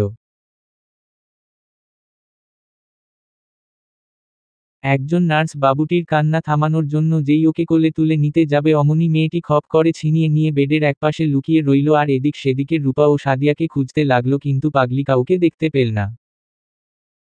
দুজন নার্সের মধ্যে একজন একটু ফাজিল টাইপ ছিল আর সে বলতে লাগলো, কিরে পাগলি, বাচ্চা বিক্রি করবি? অনেক পয়সা পাবি। সকালেই অনেক মানুষ আসবে তোর বাবু কিনতে, যে সবচেয়ে বেশি দাম দিবে তার কাছেই বিক্রি করবি, ঠিক আছে? এই বলে দুজনই হাসে। মেয়েটি অনেক ভয় পায় ওদের কথা শুনে। সকাল হয়ে গেছে। নার্স দুজন কথা বলতে বলতে কেনিনের বাইরে চলে যায়। মেয়েটি বাবুকে কোলে নিয়ে একটু সামনে এগুতেই গতকালের পেপারটি চোখে পড়ল আর ওর পাগলি ভালো করে পড়ে দেখে নার্স এতক্ষণ যা বলল সব ঠিক। অসহায়ের মতো মেয়েটি সাদিয়াকে খুঁজতে থাকে কিন্তু কোথাও পায় না। সকালে যখন যে যার মতো কাজে ব্যস্ত হয়ে পড়ে পাগলি আস্তে করে বেবিটাকে কোলে করে হাসপাতাল থেকে পালিয়ে যায়। সকাল 7টা বাজে সাদিয়া হাসপাতালে এসে পৌঁছালো। পাগলি মেয়েটি বের হয়ে যাবার 10 মিনিটের মধ্যেই সাদিয়া আসে, কিন্তু সাদিয়া রূপাকে কল দেওয়ায় ব্যস্ত ছিল বিধায় গাড়ির বাইরে একবারও তাকায় না। সাদিয়ায় সেই দৌড়ে মেয়েটির কেবিনে গেল আর গিয়ে দেখে কেবিনের বেড, বেবির দোলনা দুটোই খালি আর রূপাও নাই। সাদিয়া ভাবে আজ লাস্ট চেক, তাই উপরে নিয়ে গেছে চেকের জন্য। সাদিয়া তবুও মনে মনে রাগ করে রূপার উপর। সাদিয়া ভাবে, রূপা আমাকে একবার বলতে পারতো, আমি তাহলে আরো আর্লি চলে আসতাম। ও কেন আমাকে একটু কল দিল না? চেয়ারে বসে এসব ভাবতে লাগলো। এদিকে রূপা দৌড়ে কেবিনের সামনে আসতেই দেখে যে দুজন নার্সকেও ভিতরে রেখে গেছে, তারা দুজনই বাইরে গল্প করছে। রূপা, কি ব্যাপার, তোমরা বাইরে কেন ওদের একা রেখে? এই বলে কেবিনে ঢুকতেই দেখে বেড খালি আর সাদিয়া বসা। বেবি আর মেয়েটিকে না দেখে রূপা ভাবে সাদিয়া মনে হয় লাস্ট চেকের জন্য উপরে পাঠায় আর সাদিয়া ওদের আসার অপেক্ষায় বসে আছে, তাই রূপাও সাদিয়ার পাশের চেয়ারে বসল। রূপা, কখন আসলেন ম্যাডাম? সাদিয়া, এই তো 10 মিনিট হবে। তুমি ফোন ধরো না কেন, এটা কেমন অভ্যাস? একটু রেগেই সাদিয়া বলল। রূপা, আসলে ম্যাডাম, উপর থেকে রাত 3টায় অর্ডার আসে জরুরি ভাবে, তাই ফোন সাইলেন্ট করে রেখেছিলাম। সাদিয়া, ওকে, ঠিক আছে। বেবি আর মেয়েটিকে কোথায় রেখে আসলে আবার? রূপা, মানে? সাদিয়া, মানে ওরা কোথায়? রূপা, আপনি চেকে উপরে পাঠাননি? সাদিয়া রেগে বলে। এ আজীব কথা বলছো? আমি তো মাত্র আসলাম আর এসেই দেখি ওরাও নেই, তুমিও নেই। রূপা, কি বলেন? আমি তো আরো ভাবলাম আপনি। সাদিয়া রেগে বলে। চুপ করো। সামান্য একটা দায়িত্ব পালন করতে পারলে না? কেন ওদের একা রেখে গিয়েছিলে? কি এমন জরুরি ছিল? রপা, আসলে ম্যাডাম, কাল রাত 3টায় আমি জরুরি অপারেশনের হেল্পিং দ্য পারুলের কাছে ছিলাম আর যার আগে দুজন নার্স রেখে যাই ওদের সাথে। আমি জানি না ম্যাডাম, এমন কিছু হবে। ওরা বাইরেই দাঁড়ানো, আমি জিজ্ঞেস করে আসি। রূপা বাইরে যেতেই সাদিয়া দেখে কেবিনের মেঝেতে গতকালের পেপারটি পড়ে আছে। সাদিয়ার বুঝতে বাকি নেই ও পেপারটি দেখে ফেলেছে। সাদিয়া রূপাকে ডেকে বলে, নার্স দুজন কই? আর এই পেপার তো আমি এই রুম থেকে সরিয়ে ফেলেছিলাম, এটা এখানে আসলো কেমন করে? রূপা বলে, আমি এসব কিছুই জানি না ম্যাডাম। সাদিয়া, ওকে? সাদিয়া নার্স দুজনকে খুব নরমালি জিজ্ঞেস করে। আচ্ছা, ওই পাগলি আর ওর বাচ্চা কই বলতে পারবা? যদিও পালিয়ে ভালোই করেছে, আপদ বিদায় হলো। নার্স দুজন সহহ রূপা ও অবাক সাদিয়ার কথা শুনে। কি বলছে এসব তিনি? ওরা দুজন পড়ে নির্ভয়ে বলে, আমরা রাতে বলি ওর বাচ্চা নিতে সকালে লোক আসবে আর যে খুব বেশি টাকা দিবে তাকে যেন বাচ্চাটি দেয়। আর বাচ্চা কেনার পেপারটিও ওর সামনে রেখে বাইরে চলে যাই। এসে দেখি কোন ফাঁক দিয়ে বাচ্চা নিয়ে হাওয়া। সাদিয়া খুব নরমালি বলে, ওকে, তোমরা যাও। রূপা, তুমি বসো। রূপা খুব ভয় নিয়ে দাঁড়িয়ে থাকে। সাদিয়া হাঁটু গেড়ে বসে যায় ফ্লোরে। আর চিৎকার করে কেঁদে বলে, কেন এমন করলে তুমি? তুমি পারবে না আমাকে আগেই বলতে, আমি বাসায়ই যেতাম না। এখন আমি ওদের কোথায় খুঁজব? কই যাবে মেয়েটা এই কাঁচা শরীর নিয়ে ছোট একটা বাচ্চা সাথে করে? আমি কেন তোমার উপর এতটা ডিপেন্ড হলাম? সাদিয়া কেঁদে বলে, অবাক লাগছে তোমার না? একজন পাগলি আর তার বাচ্চার জন্য আমি কাঁদছি, তাই না? আমি এক পাগলির জন্য কাঁদছি কারণ ও পাগল। আর ও পাগল বলেই সকল ভালো মানুষগুলোর মতো চতুর বা ঠকবাজ না। ও পাগল বলেই ওর জন্য কাঁদছি। রূপা কি বলে সাদিয়াকে সান্ত্বনা দিবে ভাষা জানে না। তবে রূপাও কাঁদছে। এত বড় মাপের একজন গাইনি বিশেষজ্ঞ একজন পাগলির জন্য কাঁদছে কারণ মানবতা এখনও উঠে যায়নি। অর্থ সম্পদ আর দাম্ভিকতার ভিড়ে আজও মানবতা আছে, তা সাদিয়াকে দেখলে বোঝা যায়। রূপা ম্যাডাম, আপনাকে সান্ত্বনা দেবার নাশা আমার নেই। তবে হয়তো এসব কিছুর পিছনে বিশেষ কারো হাত আছে, যার অনুমান আপনি আমি দুজনই করতে পারবো, বাট কিছুই বলতে পারবো না। তবে একটা কথা জেনে রাখবেন, ওই বেবি যাতে আপনি না পান সে জন্যই এত কিছু, বাট ধৈর্য ধরুন আর অপেক্ষা করুন, বেবি আপনার নসিবে থাকলে কেউ আটকাতে পারবে না ইনশাআল্লাহ। সাদিয়া যেন আরো বেশি ইমোশনাল হয়ে পড়ে আর রূপাকে জড়িয়ে ধরে বলে, কিছু মনে করো না। তোমার কথা যেন সত্যি হয় রূপা। যদিও এমন কিছু হবার না। সাদিয়া উঠে রূপাকে বলে, আমি বাসায় চলে যাচ্ছি, আর কিছুদিন আসবো না, বাসায় থাকবো। অনেক সিকনেস ফিল করছি। রূপা ভাইয়াকে ফোন দিব ম্যাডাম? সাদিয়া, না, ওর ডিউটি আছে, আমি সিএনজি নিয়ে চলে যেতে পারবো, তুমি শুধু একটি সিএনজি ডাকার ব্যবস্থা কর। সাদিয়া বাসায় চলে গেল। অনেক ভারাক্রান্ত মনে হাসপাতাল ছাড়ল সাদিয়া। এর মধ্যেই পাগলি তার বাবুকে নিয়ে পালিয়ে গেছে, আর সেই কারণে সাদিয়ার মন খারাপ। আর তা জানার পর কেউ খুশি হয়, আবার কেউ আফসোস করে এই বলে, আহারে, সাদিয়া পাগলিকে নিয়ে কতটা কষ্ট করল, অথচ আজ কিছু না জানিয়ে হাসপাতাল ছেড়ে বাচ্চা নিয়ে পালিয়ে গেল। কেউ কেউ বলে, পাগল তো পাগলই, পাগলি কি কারো ইমোশন বুঝে? কিন্তু কারো সম্পর্কে কিছু না জেনে মন্তব্য করা ঠিক না। হয়তো এই পাগলির মাঝে সেই বুঝো আছে যা সমাজ সংসারের শিক্ষিত ভদ্র ও বিবেক সম্পন্ন মানুষগুলোর মধ্যে নেই। সাদিয়া আর হাসপাতালে থাকে না, সে সিএনজি নিয়ে বাসায় চলে আসে। দুপুর 2টা বাজে হাসান ফোন দেয় সাদিয়াকে। হাসান, কি করো? সাদিয়া, শুয়ে আছি। হাসান, ওমা, কেন এমন টাইমে শুয়ে আছো? খাবার খেয়েছো? সাদিয়া, না। হাসান তখনও জানে না সাদিয়া বাসায়। হাসান বলে, খাবার খেয়ে নাও, আর বেবি কেমন আছে? সাদিয়া কেঁদে ফেলে। হাসান, কি হলো, কাঁদছো কেন? সাদিয়া, তুমি একটু বাসায় আসবে? হাসান, হুম, বাট তুমি কোথায়? সাদিয়া, আমি বাসায়। হাসান, ওকে রাখো, আমি এখনই আসছি। হাসান আর কিছু না জিজ্ঞেস করে বাসায় উদ্দেশ্যে রওনা দেয়। সাদিয়া হাসানের অপেক্ষায় থাকে। হাসান কিছুক্ষণের মধ্যেই বাসায় চলে আসে। এসেই দেখে সাদিয়ার চোখ মুখ ফোলা, আর অনবরত কাঁদছে সাদিয়া। হাসানের মনের মাঝে একটা চিপ মারে সাদিয়াকে এমন দেখে। হাসান সাদিয়াকে বুকে জড়িয়ে ধরে বলে, কি গো সোনা, কি হয়েছে? এমন করে কাঁদছো কেন?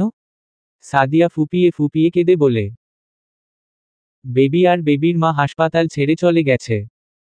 হাসান, মানে? কোথায় গেছে? সাদিয়া, আমি জানি না ওরা কোথায় গেছে। হাসান, ওই মেয়েটির ঘাও ভালো করে শুকায়নি, ও কি করে বেবিকে কোলে করে হাঁটবে? কোথায় যাবে? হাসান, ওদের দুজনকে আমাকে এনে দাও, প্লিজ এনে দাও। সাদিয়ার এমন আর্তনাদে হাসানও কেঁদে ফেলে, আর কি করবে ভেবে পায় না। হাসান সাদিয়াকে সান্ত্বনা দেবার ভাষা হারিয়ে ফেলে।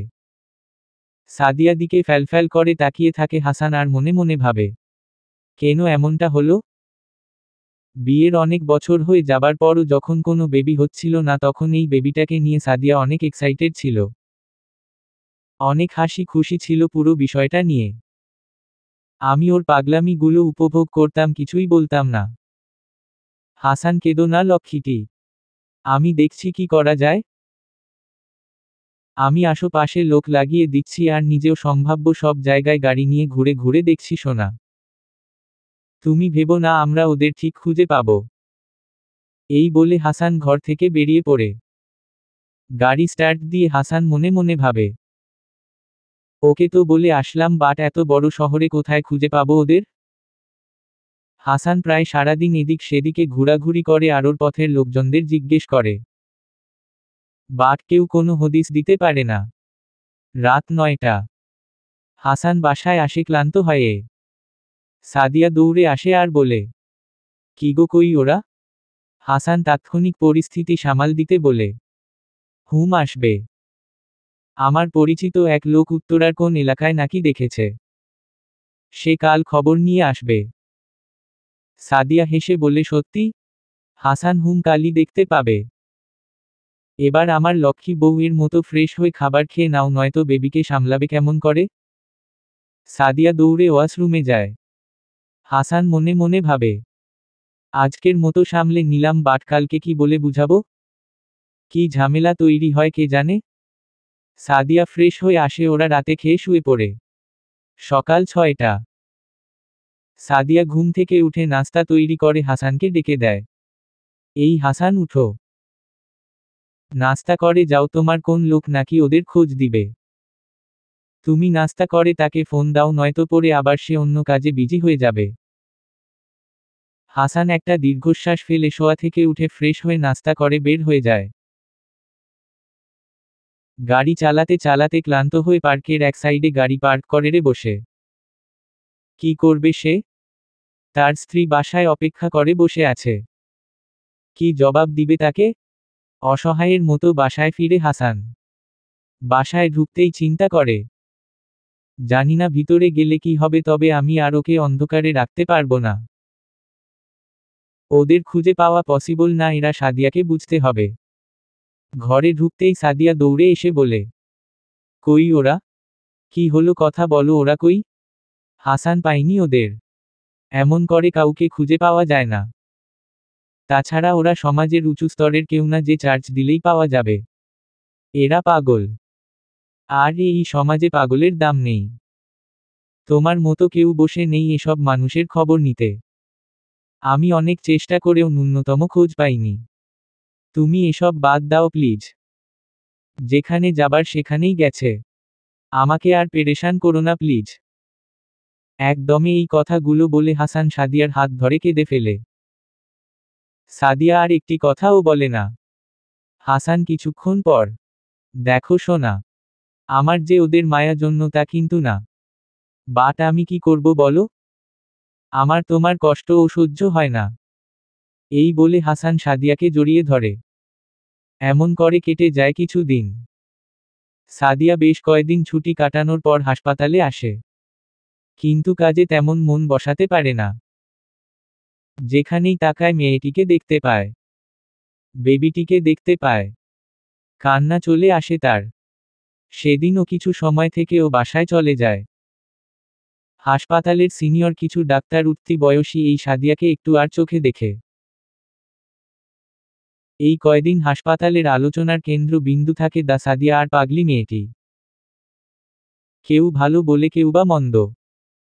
কিছুদিন পরের ঘটনা। সাদিয়ার নাম্বারে একটা আননোন নং থেকে একটা ফোন আসে। সাদিয়া একটু অবাক হয়, কারণ তার পার্সোনাল নাম্বার হাসান, রূপা আর ওর বাবার বাসায় কিছু লোক ছাড়া তেমন কেউ জানে না। সাদিয়া প্রথমে ফোন রিসিভ করে না। তারপর আরও কয়েকবার ফোন আসতে থাকে। সাদিয়া এবার কি মনে করে ফোন ধরে। সাদিয়া, হ্যালো। অপর প্রান্ত থেকে একটা মহিলা কণ্ঠ ভেসে ওঠে। জি দা সাদিয়া বলছেন? সাদিয়া একটু সংশয় নিয়েই বলে, জি আপনি কে বলছেন? আপনি আমাকে চিনবেন না। আপনাকে যে একটু আসতে হবে। সাদিয়া, মানে? কোথায় আসবো? আর কেনই বা আসবো? জি আপনি আসলেই বুঝতে পারবেন। আমি আপনাকে অ্যাড্রেস এসএমএস করছি। এই অ্যাড্রেসে চলে আসুন প্লিজ। সাদিয়া রেগে যায় আর বলে, কি সব আজীব কথা বলছেন? আপনি ভুল নাম্বারে কল করেছেন। এই বলে সাদিয়া ফোন রেখে দেয়। ডাক্তার সাদিয়া আননোন নং এর ফোনটি কেটে দিয়ে হাসানকে ফোন দিবে, তখনই আবার ফোন আসে ওই নাম্বার থেকে। ফোনের পর ফোন আসতেই থাকে। সাদিয়া অনেক ভয় পেয়ে যায়। এবার একটা মেসেজ আসে সে নাম্বার থেকে, প্লিজ একবার ফোনটি ধরুন, খুব আর্জেন্ট। এবার মেসেজ পেয়ে আরও বেশি ঘাবড়ে যায়। ভয় ফোন অফ করে রাখে আর অন্য নাম্বার থেকে হাসানকে ফোন দেয়। বাট হাসান ফোন রিসিভ করে না। পরে সাদিয়ার মনে হয় হাসানের আজকে একটা মেজর অপারেশন আছে। কি করবে এখন সাদিয়া? কে হতে পারে? কেই বা জানে তার এই নাম্বার? সাদিয়া ভাবে, আমার কি ফোনটা ধরা উচিত? একবার ধরি এত করে যখন ফোন করছে। বরাবরের মতোই মন গলে যায় তার মানবাতার খাতিরে। সাদিয়া ফোন ওপেন করতেই সাথে সাথে ফোন আসে। সাদিয়া ফোন রিসিভ করতেই, প্লিজ দা সাদিয়া আপনি ফোনটা কাটবেন না, আমার কথা শুনুন একটু। সাদিয়াকে বলছেন আপনি? আর আমার ফোন নং কোথায় পেলেন? মহিলাটি বলে, আপনি থামুন, আমাকে বলতে দিন। আপনি আমাকে চিনবেন না। আপনাকে একটা অ্যাড্রেস এসএমএস করছি, আপনি প্লিজ এখানে চলে আসুন আর্জেন্ট। আর আসলেই সব বুঝতে পারলেন। সাদিয়া রেগে যায় মহিলার কথা শুনে। কি আজব কথা বলছেন? কেন আপনার পাঠানো অ্যাড্রেসে আমি আসব? আপনি ফোন রাখুন প্লিজ। মানবাতার খাতিরে ফোন রিসিভ করেছিলাম, বাট আপনি ফালতু আবদার করে বসলেন। এই বলে ফোন রেখে দেয়। ফোন রাখার পর সাদিয়ার ফোনে আবার একটা মেসেজ আসে, যা পড়ে সাদিয়ার হুঁশ উড়ে যায়, যাতে লিখা ছিল, দা সাদিয়া। আপনি মানসিক ভারসাম্যহীন একটি মেয়ে আর তার বেবিকে যদি চিনে থাকুন তাহলে কাইন্ডলি আপনাকে এখানে আসতে হবে। মেসেজ পড়ে সাদিয়া কি করবে বুঝতে পারছে না। পাগলি মেয়েটির খবর পেয়েছে সে। কিন্তু ও কি করে যাবে একা? ও আবার হাসানকে ফোন দেয়। এইবার হাসান ফোন পিক করে। সাদিয়া পাগলের মতো জিজ্ঞেস করে, কই তুমি? হাসান, কেন হাসপাতালে? কি হয়েছে এমন শোনাচ্ছে কেন তোমার কণ্ঠ? সাদিয়া, তুমি বাসায় এসো প্লিজ। হাসান, সরি, আমি এখন কি করে আসব? তুমি তো জানো আমার অপারেশন আজ। সাদিয়া, আমি জানি না, তুমি এক্ষুনি আসো। ওই মেয়ে আর বেবির খোঁজ পাওয়া গেছে। হাসান, বলো কি? কোথায়, কখন? সাদিয়া, অ্যাড্রেস এখনো টেক্সট করেনি। হাসান, ওকে অ্যাড্রেস টেক্সট করলে আমাকে জানাও, আমি বের হবার চেষ্টা করছি। এর মধ্যে মেসেজ চলে আসে সাদিয়ার ফোনে আর সাদিয়া ফোন করে বলে, ওকে আমরা আসছি, প্লিজ, ও যেন কোথাও না যেতে পারে। মহিলাটি কান্না ভরা কণ্ঠে বলে, আপনি আসুন ম্যাডাম, আর চিন্তা করবেন না, ও চাইলেও কোথাও যেতে পারবে না। মহিলার কথাটি শুনে সাদিয়ার মনে চিপ মারে। সাদিয়া ভাবে, মহিলাটি এমন কথা কেন বলল? যাই হোক, সাদিয়া হাসানকে ফোন করে অ্যাড্রেসের কথা বলে। হাসান বলে, এটা তো আমার হাসপাতালের পাশ দিয়ে যেতে হয়। সাদিয়া, তাই? তাহলে তো ভালোই হলো। তুমি থাকো, আমি আসছি। হাসান কিছু বলার আগেই সাদিয়া ফোন কেটে দেয়। হাসান মনে মনে ভাবে, আল্লাহ জানেন কি সংবাদ। আমার ওর বউ তো খুশি হচ্ছে, কিন্তু না জানি আবার এই মেয়েটির মন ভাঙবে নতুন করে। সাদিয়া হাসানের চেম্বারে গিয়ে পৌঁছায় এবং বলে, চলো প্লিজ, দেরি হয়ে গেলে ও আবার অন্য কোথাও চলে যাবে। কেমন করে যে সন্ধান পেলাম। আমার যে কি খুশি লাগছে তোমায় বুঝাতে পারবো না। সাদিয়া আর হাসান রওনা দিল। গাড়িতে বসেই সাদিয়ার অনেক কথা শুরু হয়। নিজেই বকে যায় সমানে। হাসানকে বলে, তুমি না বলতে আমাকে ডাক্তারি করতে হবে না। ডাক্তারি কমপ্লিট করেছি তো কি হয়েছে, বাসায় বসে রেস্ট নিতে আর তোমাকে ভালবাসাতে। হাসান বলেলে, হুম বলেছি তো। সাদিয়া, তাহলে আপাতত আমার ছুটি। ওই মেয়েটিকে ভালো মানসিক ডাক্তার দেখাতে হবে আর মেয়েটির আর বেবির টেক কেয়ার করতেই আমার দিন চলে যাবে। তাই আপাতত ডাক্তারি বাদ। এই বলে সাদিয়া হেসে দেয়। হাসান খুব খুশি হয় সাদিয়ার এসব এক্সপ্রেশন দেখে। কত খুশি মেয়েটি। এর মধ্যে প্ল্যানিং ও করে ফেলেছে। আমি এর আগে খুব কমই ওকে খুশি হতে দেখেছি। এখন সব কিছু ওর মন মতো হলেই আমি খুশি। বাটকে জানতে তাদের জন্য অকল্পনীয় একটি ঘটনা অপেক্ষা করছে, যা দেখার চাইতে বা জানার চাইতে না জানাই হয়তো ভালো ছিল। ডাক্তার সাদিয়া আর ডাক্তার হাসান মেসেজে দেওয়া অ্যাড্রেস অনুযায়ী চলে আসে। কিন্তু সেখানে তেমন কিছুই দেখতে পায় না। সাদিয়া হাসানকে বলে, কি ব্যাপার, কাউকেই তো দেখতে পাচ্ছি না। হাসান, দেখো অ্যাড্রেস ঠিক আছে কিনা। সাদিয়া, তুমি দেখো। এই বলে ফোন এগিয়ে দেয়। হাসান দেখে বলে, অ্যাড্রেস তো এখানকারই। তাহলে কাউকে দেখছি না কেন? সাদিয়া, বুঝলামও না তো কেন। সাদিয়া বলে, দাঁড়াও, আমি সেই নাম্বারে ফোন দিয়ে দেখি কি বলে। সাদিয়া ফোন দেওয়া মাত্রই রিসিভ হয় ফোন আর বলে, সাদিয়া, আপনি আসছেন? সাদিয়া, জি, আপনি কোথায়? মহিলা বলে, আপনি গাড়ি নিয়ে আরও একটু সামনে এসে ডানে মোড় নিন। ডানে দেখবেন বড় একটা বিল্ডিং, তার সামনে একটা বাগান, সেখানেই আছি। সাদিয়া হাসানকে সেভাবেই বলে। হাসান সে অনুযায়ী গাড়ি চালিয়ে সামনে যায়। গাড়ি সামনে নিতেই তারা দেখে অনেক লোকের ভিড়। সাদিয়া ভাবে, এত লোক কিসের?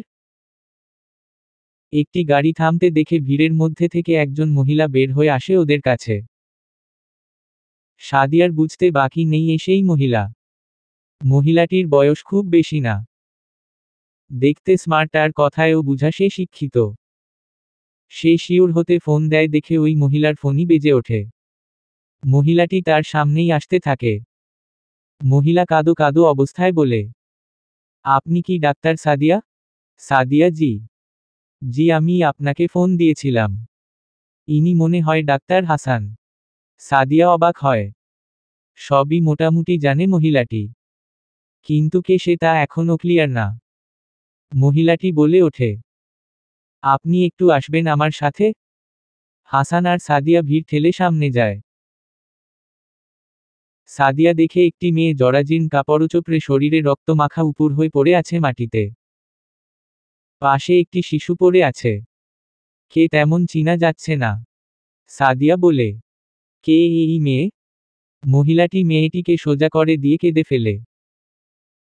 সাদিয়া মেয়েটিকে দেখে এক ঝটকা মেরে দূরে সরে যায়। হাসানও এগিয়ে এসে দেখে, এই তো আমাদের মেয়েটি। সাদিয়া ওর পাশে বাকরুদ্ধ হয়ে বসে পড়ে। কোলে তুলে নেয় বেবিকে। আবেগ আপ্লুত হয়ে বলে, কেন হারিয়ে গেলি? অনেক বেশি কষ্ট পেয়েছিস সোনা আমার? হাসান মেয়েটির শরীরে হাত দিয়ে দেখে প্রাণহীন দেহ খানা পড়ে আছে শুধু। হাসান বলে, নেই, ও চলে গেছে। সত্যি আজ পাগলিটি চলে গেছে আমাদের ছেড়ে। সাদিয়া সাদিয়া অন্য হাতে মেয়েটিকে জড়িয়ে ধরে কেঁদে কেঁদে বলে, পাগলি বোন আমার, আপুর সাথে অভিমান করে চলেই গেলি? মাত্র তো একটি রাতের ব্যাপার ছিল। জানিস আমার যেতে মন চাইছিল না, বাট যেতে হলো। আমাকে ছাড়া যদি তোর ভয় লাগছিল কেন যেতে দিলি আমায়? কেন হাতটি ধরে আটকালি না? কেন বললি না, আপু যেও না, আমার ভয় করে? কেন কেন? সাদিয়া কেমন করে কাঁদতে লাগলো। হাসানও কাঁদছে। ছেলে মানুষরা কম কাঁদে, কিন্তু হাসান কাঁদছে কারণ পরিস্থিতিই ছিল এমন। খুব বেশি ভালোবাসে হাসান সাদিয়াকে। অনেক লোকজন জমে গেছে সেখানে মোটামুটি। উত্তরার মোটামুটি উঠতি একজন ডাক্তার মমতায় বাধা পড়ে রাস্তায় বসে কাঁদছে। অনেকক লোকের মধ্যে কেউ বলছে, আহারে, কি কপাল! বেঁচে থাকতে না পেল বাবা মায়ের আদর, না কপালে জুটল সন্তানের মায়া। এখন আর মৃত মানুষটিকে ধরে কেঁদে কি হবে? ওকে জলদি কবর দেওয়ার ব্যবস্থা কর। কথাটা শুনেই সাদিয়ার ভেতরটা কেমন করে উঠল। ভিতরটা যেন চুরমার হয়ে যাচ্ছে। কি ভেবে আসলো আর কি হয়ে গেল? ভেবেছিল ওকে আদর স্নেহ ভালোবাসা দিয়ে সুস্থ করে তুলবে, ও একটা নতুন জীবন উপহার দিবে, আর সে নিজেই বুক ভরা যন্ত্রণা উপহার দিয়ে গেল। কিছু লোক বলছে, মেয়েটিকে কবর দেওয়ার ব্যবস্থা করতে হবে। আর কত সময় এভাবে থাকবে? বেঁচে থাকতে কারো কদর ছিল না। রাস্তা ছিল যার ঠিকানা, তার জন্য এখন কেঁদে কি হবে? কথার মাঝখানেই ভিড়ের মধ্যে থেকে একটি ছেলে বের হয়ে সামনে আসে, যার বয়স আনুমানিক 22-23 হবে। ছেলেটিকে দেখেই সাদিয়াকে যে মহিলাটি ফোন করেছিল সে মহিলা তেড়ে এসে ছেলেটির কলার চেপে ধরে বলে, তোর এত সাহস কোথা থেকে এলো? কেন আসলি এখানে? কত বড় আস্পর্ধা তোর! আমার একমাত্র কলিজার টুকরা মরেছে কিনা কনফার্ম করতে এসেছিস হারামি। যা এখান থেকে, নয়তে আমি তোকে আজ ওর সাথেই দাফন করব। এই বলে অনেকগুলো চড় মারে ছেলেটিকে। হাসান আর সাদিয়ার বুঝতে বাকি নেই এই মহিলাই মেয়েটির মা। তবে ছেলেটিকে এখনও ক্লিয়ার না সাদিয়া। কিন্তু সাদিয়া খেয়াল করল, নবাগত বেবি আরোর এই ছেলের মাঝে যথেষ্ট মিল রয়েছে, আর ছেলেটির প্রতি মেয়েটির মায়ের যে রিয়েক্ট, তাই সাদিয়া প্রাথমিকভাবে ভেবে নিল এই ছেলেই হয়তো বেবিটির বাবা। ছেলেটি এত অপমানের পরও সেখানেই দাঁড়িয়ে থাকে। কিছু সময় পরই মহিলাটি এসে দুঃখ ভারাক্রান্ত হয়ে সাদিয়ার কাছে বসে। অনবরত কাঁদছে সে। সাদিয়ার পিঠে হাত রেখে বলে, মা গো, আমি আমার একমাত্র সন্তান আজ হারালাম। আমার সন্তান শেষবারের জন্য হাসপাতালে নিতে দিল না, কিন্তু সে আপনার কাছে তার বার্তা পৌঁছে দিবার আকুল প্রার্থনা করল। এই বলে একটি চিঠি বের করে দিল। মেয়েটির মা বলল, আমার মেয়ে মৃত্যুর আগে দুটো চিঠি লিখে, আর চিঠি দুটোর নিচেই দুটো ফোন নং দেওয়া থাকে। একটি লিখে সে তার হতভাগী মাকে, অপরটি লিখে ডাক্তার সাদিয়াকে। কষ্ট করে পড়ে দেখবেন কি লিখা আছে তাতে। বেবিকে কোলে করেই সাদিয়া পরিবেশ পরিস্থিতি বুঝার চেষ্টা করে। এর মধ্যে কয়েকজন লোক বলাবলি করে, আপনারা মেয়েটিকে আর কত সময় এমন করে ফেলে রাখবেন? বেঁচে থাকতে তো প্রাপ্ত মর্যাদা পায়নি, ও মরে যাবার পর আর কি পাবে? মেয়েটির মা চিৎকার করে বলে, আপনারা চুপ করুন প্লিজ। সবই করা হবে। আমি ওর মা, আমাকে আমার মেয়েকে একটু প্রাণ ভরে শেষবারের জন্য দেখতে দিন প্লিজ। এই বলে মেয়েটিকে জড়িয়ে পাগলের মতো কাঁদতে থাকে। সাদিয়া বেবিকে কোলে করে এক পাশে বসে থাকে আর মেয়েটির মায়ের দিকে তাকিয়ে থাকে। সাদিয়া ভাবে, হায়রে মায়ের মন কেমনন করে কাঁদছে। তবে সাদিয়া একটা বিষয় মোটেও ভেবে পায় না যে এত মায়া আর ভালোবাসা যে মায়ের মনে, সে মা কেমন করে তার বুকের মানিককে রাস্তায় এমন করে ছেড়ে দিল। কি এমন ঘটেছিল? সাদিয়া ভাবে, কিছু একটা তো আছে। বাট কি? এর মধ্যে মেয়েটিকে ওর বাসায় নিয়ে যাওয়া হয়। মেয়েটির মা সাদিয়াকে রিকোয়েস্ট করে, দা সাদিয়া, প্লিজ আমার সাথে আমার বাসায় আসুন, আপনারা কষ্ট করে। আমার মেয়ে মৃত্যুর আগে শুধু একটি নাম জপেছে, তা হলো দা সাদিয়া। সাদিয়া আপু। দা সাদিয়া বলে, নো প্রবলেম আন্টি। আমাকে রিকোয়েস্ট করার কিছু নেই, আমি আপনি না বললেও আপনার সাথে যাব। এত প্রেম ভালোবাসা যে মায়ের মনে, তার একমাত্র বুকের ধন কেন অন্ধ গলির বাসিন্দা হন? আনুষাঙ্গিক সব কাজ শেষ, কাজ হলো। শেষ বিদায়টুকু দিয়ে সাদিয়া আর মেয়েটির মা অঝরে কাঁদতে থাকে। সাদিয়া ভাবে, আমার সাথে তো এই মেয়ের রক্তের বা কাছের কোনো সম্পর্ক নাই, তবে কেন এমন মনে হচ্ছে আমার বুকের একটা অংশ ছিঁড়ে যাচ্ছে। এ সম্পর্কের নাম কি? সাদিয়াকে মেয়েটির মা একটি রুমে নিয়ে আসে, যা খুব পরিপাটি ও সুন্দর। মেয়েটির মা বলে, এটা আমার মাধবীর রুম। সাদিয়া এতক্ষণে বুঝতে পারল এই মেয়ের নাম মাধবী। খুব মিষ্টি নাম, ঠিক ওর মতো। মাধবীর মা বলেলে, একটি মাত্র মেয়ে আমার, ওকে তো তুমি স্বাভাবিক অবস্থায় দেখনি। সরি, তোমাকে তুমি করে বলে ফেলেছি। মাধবীর মা। সাদিয়া, না আন্টি ঠিক আছে, প্রবলেম নাই, তুমি করেই বলেন। বলার ভাষা আমি হারিয়ে ফেলেছি। আমি মা, অনেক স্বপ্ন আর বুক ভরা আশা নিয়ে মানুষ করতে থাকি ওকে। কিন্তু একটি সেকেন্ডের জন্য ও ভাবিনি আজ এমন দিনও দেখতে হবে। সাদিয়া রুমের চারপাশ ঘুরে দেখতে থাকে আর ওর ভাবে, এই ঘরে বছর খানেক আগেও ফুটফুটে একটি পরীর বসবাস ছিল। আজ এই ঘরটা শুধুই কেবল মাত্র কিছু বেদনাদায়ক স্মৃতি। আরও একটি রুমে সাদিয়াকে নিয়ে যায় সাদিয়ার মা, যা থাকে মাধবীর বাবার। মাধবীর বাবা আজ প্রায় 1 বছর ধরে বিছানায় পড়া। মূলত আমার চাইতে ওর বাবারই মেয়েকে নিয়ে স্বপ্ন বেশি ছিল। মাধবী ছিল অনেক ভালো একজন স্টুডেন্ট। ক্লাস 9 পর্যন্ত ওর রোল 1, 2, 3 এর মধ্যেই থাকত। ও যখন ক্লাস 9-এ ওঠে, বাদল নামে একটি ছেলে ওকে ডিস্টার্ব করতে শুরু করে। ছেলেটি অনেক ধনী পরিবারের বখাটে ছেলে ছিল। প্রথমে মাধবী খুব বিরক্ত হতো। আমাকে আর ওর বাবাকে নালিশ করত ওই ছেলের নামে। একদিন স্কুল থেকে এসে কেঁদে ফেলে আর বলেলে, তোমরা কি কিছু করবা না, আমি করব? ওই ছেলে আমাকে কি সব কথা বলে। আমি কিন্তু দেখো কি করি। সেই দিনই আমি আর ওর বাবা ছেলেটির বাসায় যাই আর সব খুলে বলি। তারা বলে, আরে পোলাপান কি আর এত কিছু বুঝে? ঠিক হয়ে যাবে, আপনার চিন্তা করবেন না। তারা আমাদের আশ্বাস দিলে আমরা চলে আসি, বাট ছেলেটির এসব কিছুতেই বন্ধ হয় না। এমন করে চলে অনেক দিন। তারপর আর দেখি মাধবী কোনো বিচার দেয় না। আমি আর ওর বাবা ভাবি হয়তো ঠিক হয়ে গেছে। ছেলেটির গার্জিয়ানের কথায় কাজ হয়েছে মনে হয়। আমি আর তোমার আঙ্কেলও নিশ্চিন্ত হই। কিন্তু ভুল করার সময়টাতে আমার কচি মেয়েও ভুল করে রে বসে। কে জানতো আমার মেয়েকে ভিতরে ভিতরে পুরোপুরি বশ করে ফেলেছে ছেলেটি।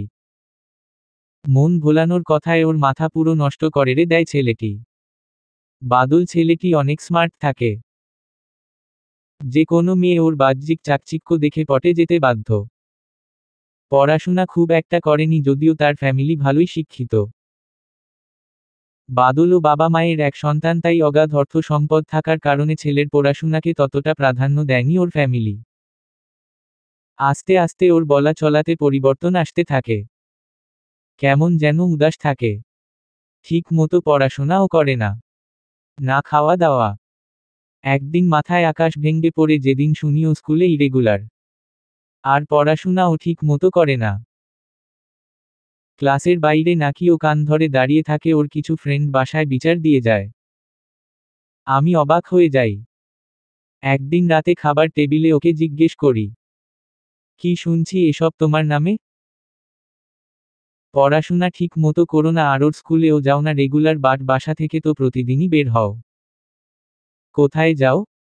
মাধবী সেদিন অনেক রেগে যায় আমার উপর। সেদিন প্রথম আমার মেয়ে আমার সাথে চোখ গরম করে কথা বলে। আমার চোখে পানি চলে আসে। আমার বুঝতে বাকি নেই ওর হয়তো কিছু চলছে ভিতরে ভিতরে। কারণ তখন ও আমার অজানা যে আমার মেয়ে বাদলের প্রেমে হাবুডুবু খাচ্ছে।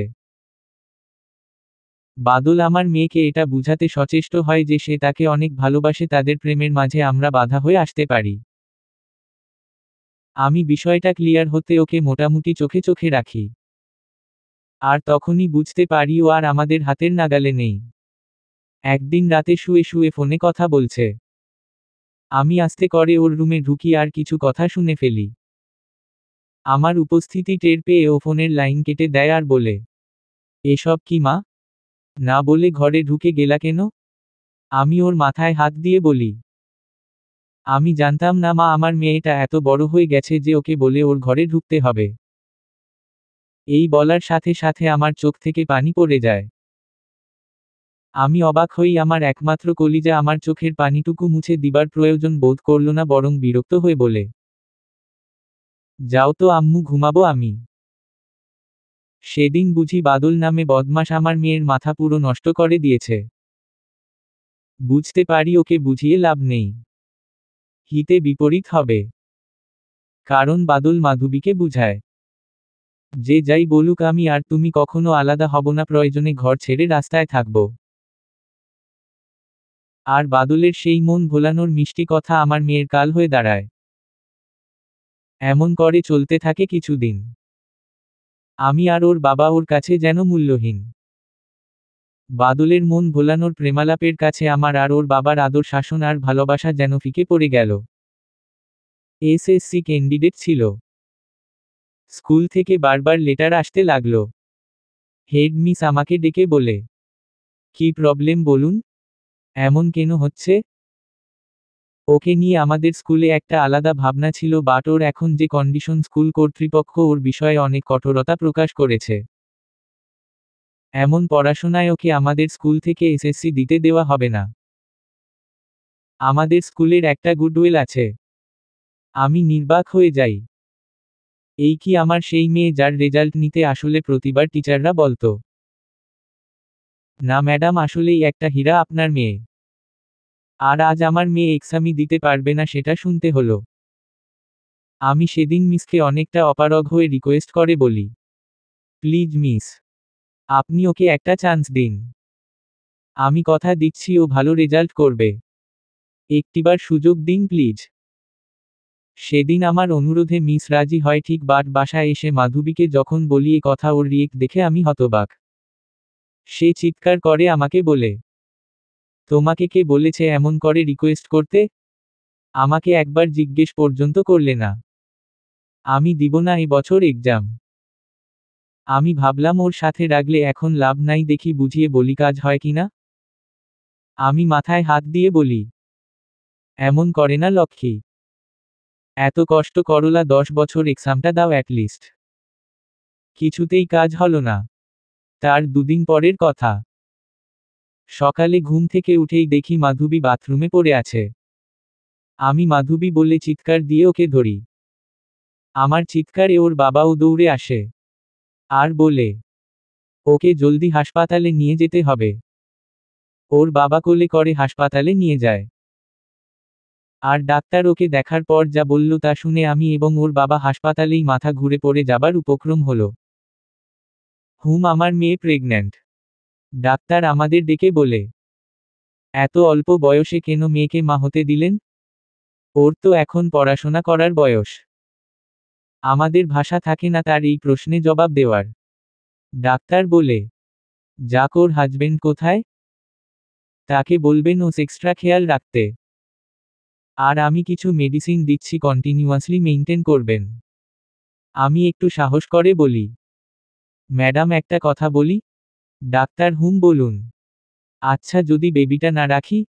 ডাক্তার বলেন কি? ওর যে কন্ডিশন, এমন চিন্তা মাথায়ও আনবেন না। এসব আপনাদের আগেই ভাবা উচিত ছিল। আমরা ওকে নিয়ে বাসায় চলে আসি। তারপর ভাবি কি করা যায়। আমি মাধবীকে কোনো প্রেশার দেই না। শুধু বলি, কেন এমন করলা মা? এই বেবি তুমি এখন নষ্টও করতে পারবে না। আমার কথা শুনে ও উত্তেজিত হয়ে বলে, আমি বেবি নষ্ট করব তোমাকে বলেছি? আমি জিজ্ঞেস করি, কি পরিচয় দিবে এই বেবির? ও আমাকে শুনালো, কেন ওর বাবা কি মরে গেছে? আমি ওর মুখের দিকে তাকিয়ে বললাম বাবা মানে কি?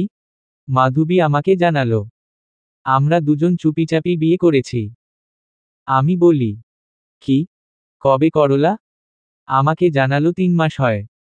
মনে মনে ভাবি, খুব আটসাট করেই আমার মেয়েকে জব্দ করে হারামিটা। আমি তখন চুপচাপ ওর ঘর থেকে বের হয়ে আসি। তারপর কিছুদিন পর মেয়েটা আমার কেমন যেন হয়ে যায়। কিছু খেতে চায় না, সারাদিন মনমরা হয়ে থাকে আর লুকিয়ে কাঁদে। বিষয়টা অনেক ভাবিয়ে তোলে আমাকে। আমার ধৈর্যের বাঁধ ভেঙে গেল। নিজের সাধ সাধনা বাদ দিয়ে ভাবি বাদলের গার্জিয়ানের সাথে দেখা করব ভাবি। আমি একদিন বাদলের বাবার সাথে দেখা করি আর বলি, দেখুন ভাই, ছেলে মেয়ে দুজনই একটা ভুল করে ফেলেছে, এখন এটার একটা মীমাংসার দরকার, কি বলেন? আমি তাকে সব খুলে বলি। সে আমাকে যা বলে আমার মাথা ঘুরে যায় শুনে। সে বলে, এটা বাচ্চা বয়সের একটা ভুল, এটা নিয়ে মাথা ঘামানোর কিছু নাই। আপনাকে বেশ কিছু টাকা দিচ্ছি, বাচ্চা অ্যাবর্শন করে ফেলুন। আমি আর কিছু না বলে সেখান থেকে চলে আসি। আমি মাধবীকে কিছু বলি না এসব বিষয়ে। কিন্তু মেয়ে এভাবে তিলে তিলে কষ্ট পাবার কারণ খুঁজে পাই না। আমি ভাবি ছেলের বাবার কথায় কি হবে? বাদল তো ঠিক আছে হয়তো। তাহলেই হবে। আমি মাধবীর ঘরে রাতে 1 গ্লাস দুধ নিয়ে যাই আর মাথায় হাত দিয়ে বলি, এত চিন্তা কেন করো মা? আমি আর তোমার বাবা আছি তো তোমার সাথে। তাছাড়া বাদলও তো আছে তোমার পাশে। আমার এই কথা শুনেই মাধবী আমাকে জড়িয়ে ধরে কেঁদে ফেলে আর বলে, আম্মু, বাদল নেই আমার পাশে। যেদিন থেকে আমার বেবি হবে শুনেছে সেই দিন থেকে ও যেন কেমন হয়ে গেছে। ও আমার ফোনও ধরে না। আমি এখন কি করব? আমি কি ভুল করেছি আম্মু? এই বলে অনেক কাঁদে আমার মেয়ে। আমি ওকে সান্ত্বনা দেবার ভাষার হারিয়ে ফেলি, তবে আমি মেয়েকে অভয় দিয়ে রুম থেকে বের হয়ে আসি। অনেক কাঁদি সেদিন আমি। আমার ফুলের মতো মেয়েটাকে নিজ চোখের সামনে নিঃশেষ হয়ে যেতে দেখি। একদিন সকালে মাধবীর রুমে গিয়ে দেখি ও ওর রুমে নাই। আমি বাথরুম বারান্দা সব চেক করে দেখি কোথাও নাই। আমি দৌড়ে ওর বাবাকে বলি, মেয়ে তো ঘরে নাই। ওর বাবা বলে, ঘরে নাই মানে কি? দেখো ভালো করে। আমার কেঁদে বলি, সব জায়গা দেখেছি কোথাও নাই। তুমি আমার মেয়েকে এনে দাও। আমি তখনও জানি না আমার মেয়ে বাদলের কাছে তার বেবির জন্ম পরিচয় আর স্ত্রীর অধিকার প্রতিষ্ঠা করতে। আর তারপর যা ঘটল, তারপর কোনো বাবা মা ঠিক থাকতে পারে না। আমি তো ঠিক আছি, কিন্তু তোমার আঙ্কেল এই আঘাত সইতে পারেনি। মাধবীকে আমরা পাগলের মতো ফোন করতে থাকি, কিন্তু ও ফোন ধরে না। সেই দিন বিকেল 4টায় অপরিচিত একটি নাম্বার আমার ফোনে একটি কল আসে। আননোন নাম্বার হবার পরও আমি ফোনটি রিসিভ করি, কারণ মাধবীর জন্য আমি এবং ওর বাবা টোটালি অস্থির হয়ে যাই। ফোনটি ধরতেই আমাকে বলে, আপনি নিশ্চয়ই এই মেয়েটির আম্মু? আমি বলি, কোন মেয়ের আর আপনি কে বলছেন? সে আমাকে বলে, আমাকে আপনি চিনবেন না।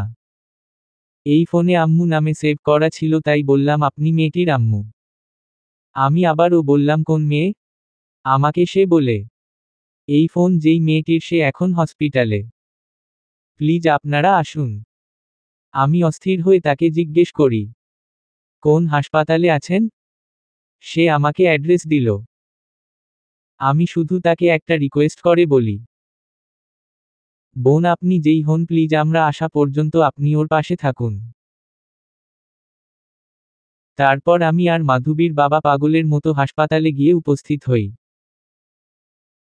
হাসপাতালে গিয়ে দেখি আমার মেয়ে সেন্সলেস অবস্থায় বেডে শুয়ে আসে আর কেবিনের বাইরেই মধ্যবয়সী একজন নারী দাঁড়িয়ে আছে। আমার বুঝতে বাকি নেই ইনি সেই মহিলা। আমি দৌড়ে গিয়ে তার হাত ধরে বলি, ওর কি হয়েছে? ও হাসপাতালে কেন? আপনি ওকে কে কোথায় পেলেন? তিনি আমাকে বলে, একটু থামুন, দম নিয়ে নিন। ওকে আমি রেল স্টেশন থেকে এখানে নিয়ে আসি। আমি বলি মানে? সে আমাকে বলে, আসলে আমি বাড়ি যাব বলে ট্রেনের জন্য ওয়েট করছিলাম। ট্রেন প্রায় স্টেশনের কাছাকাছি চলে আসে ঠিক তখন দেখি একটি মেয়ে রেললাইন ধরে দৌড়ে আসছে। আমিও ছুটি ওর পিছু। ট্রেন প্রায় চলে আসে, আমি ওকে ধরবো, ও ট্রেনের ঝটকা লেগে নিচে গড়িয়ে পড়ে যায়। ট্রেন পুরোপুরি আসার আগেই ওকে ধরে ফেলি, তবে ও ঝটকা লেগেই জ্ঞান হারিয়ে ফেলে। মনে হয় মাথায় প্রচুর আঘাত লাগে। তারপর কয়েকজন মানুষের সাহায্যে ওকে হাসপাতালে নিয়ে আসি। হাসপাতাল কর্তৃপক্ষ কিছুতেই রাখবে না পড়ে আমি নিজে গার্জিয়ান হয়ে ওকে অ্যাডমিট করি, আর ওর ফোন হাতে নিতেই দেখি আম্মু নামে অনেকগুলো মিসড কল দেন, আমি আপনাকে নক করি। আমি তার হাত ধরে তাকে অনেক ধন্যবাদ জানাই। সে আমাকে বলে, ধন্যবাদের কিছু নেই। চোখের সামনে এমন সুন্দর একটা মেয়েকে এমন কিছু করতে দেখে নিজেকে ধরে রাখতে পারিনি। তবে দোয়া করুন ওর যাতে তেমন কিছু না হয়। কারণ আঘাতটা কিন্তু ওর মাথায় লেগেছে। আমি কেঁদে ফেলি তার কথায়। আমাদের কথার মাঝখানে একজন নার্স এসে বলে, রোগীর গার্জিয়ানকে ডাক্তার ভিতরে ডাকছে। রোগীর জ্ঞান ফিরেছে। আমি দৌড়ে গেলাম ভিতরে। ডাক্তার আমাকে বলে, আপনি? আমি বলি আমি ওর মা আর ইনি ওর বাবা। ডাক্তার আমাদের দিকে কটাক্ষের দৃষ্টিতে বলে, কেমন গার্জিয়ান আপনারা? প্রেগন্যান্ট একটা মেয়েকে এভাবে রাস্তায় ছেড়ে দিলেন?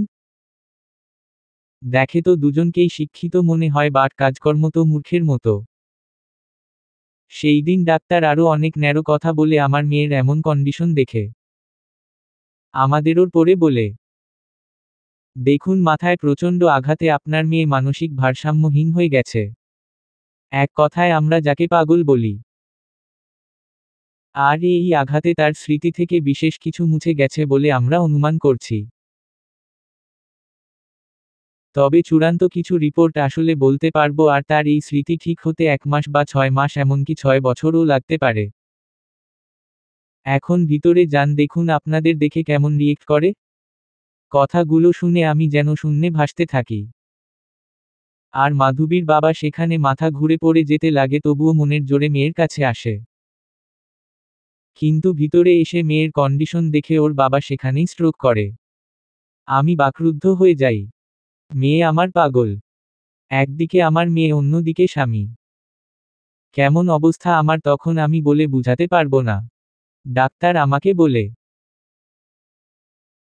শুকরিয়া করেন এত আঘাতে ওর বেবি ঠিক আছে, তবে ওকে অনেক সাবধানে রাখবেন আর জোর করে কিছু মনে করাতে যাবেন না।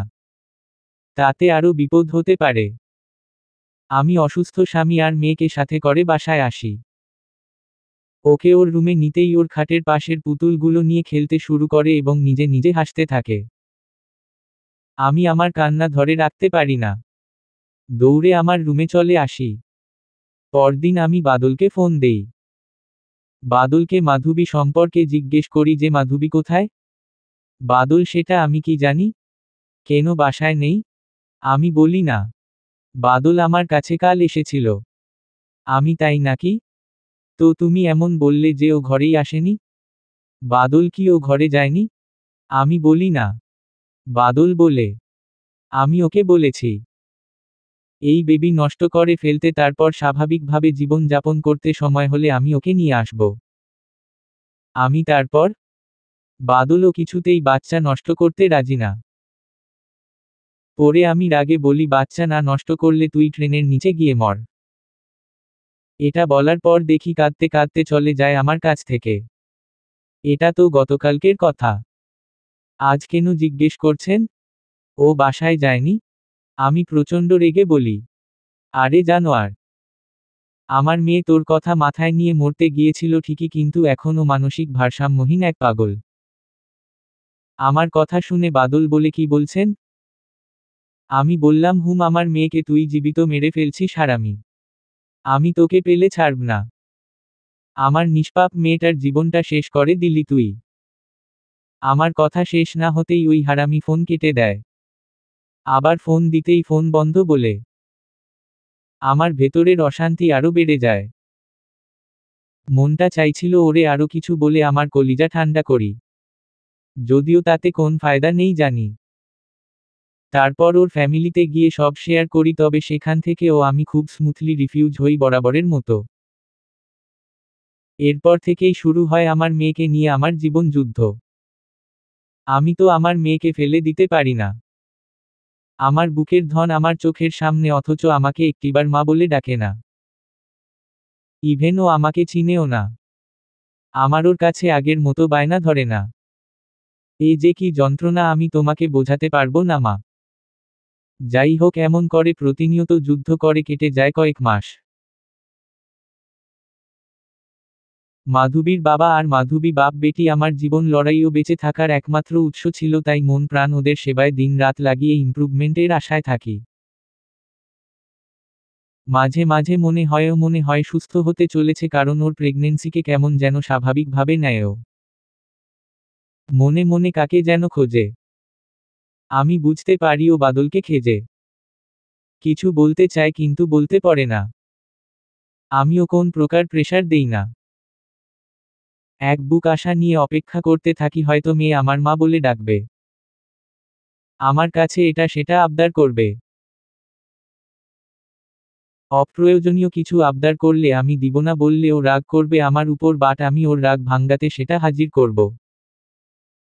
ও আমাকে জড়িয়ে ধরে বলবে, আমার লক্ষ্মী আম্মু। কিন্তু কিছুই বদলায় না। মেমোরির যে অংশটা বেশি ড্যামেজ হয় তা ছিল ওর শৈশব কৈশোর। আর যে চ্যাপ্টার ওর জীবনটাকে নরকে পরিণত করেছে সে অংশটাই ধুলো পড়া, বাট পুরাপুরি মুছে যায়নি। কারণ আমি মাঝে মাঝে ওকে বাদল নামটি উচ্চারণ করতে শুনি। যাই হোক, এমন করে আরো চলে যায় আরো কয়েক মাস। ডেলিভারির টাইমও ঘনিয়ে আসে। এদিকে গাইনি ডাক্তার এর সাথে আমার কন্টিনিউ যোগাযোগ থাকে। তার অ্যাডভাইজ অনুযায়ী আমি মাধবীর টেক কেয়ার করি। একদিন রাতের বেলা ঔষধ খাওয়াতে গিয়ে দেখি ঔষধ নেই। কি করি এখন? ওই অ্যাক্সিডেন্টের পর থেকে আমি কখনো ওকে একা বাসায় রেখে যাইনি। ওকে এত রাতে সাথে নেওয়াও ঠিক হবে না, আবার রেখে যাব কার কাছে? মাধবীর বাবাকে ও ঔষধ খাইয়ে ঘুম পাড়িয়ে দিয়েছি। কি করব এখন? শেষমেশ ওকে সাথে করেই বাসার গলির সামনে একটা ডিসপেন্সারিতে যাই। বাট সেখানে মেডিসিন পাওয়া যায়নি। আমি ওকে সাথে করে একটা রিকশা নিয়ে একটু সামনে যাই। আর সর্বনাশটা তখনই ঘটে।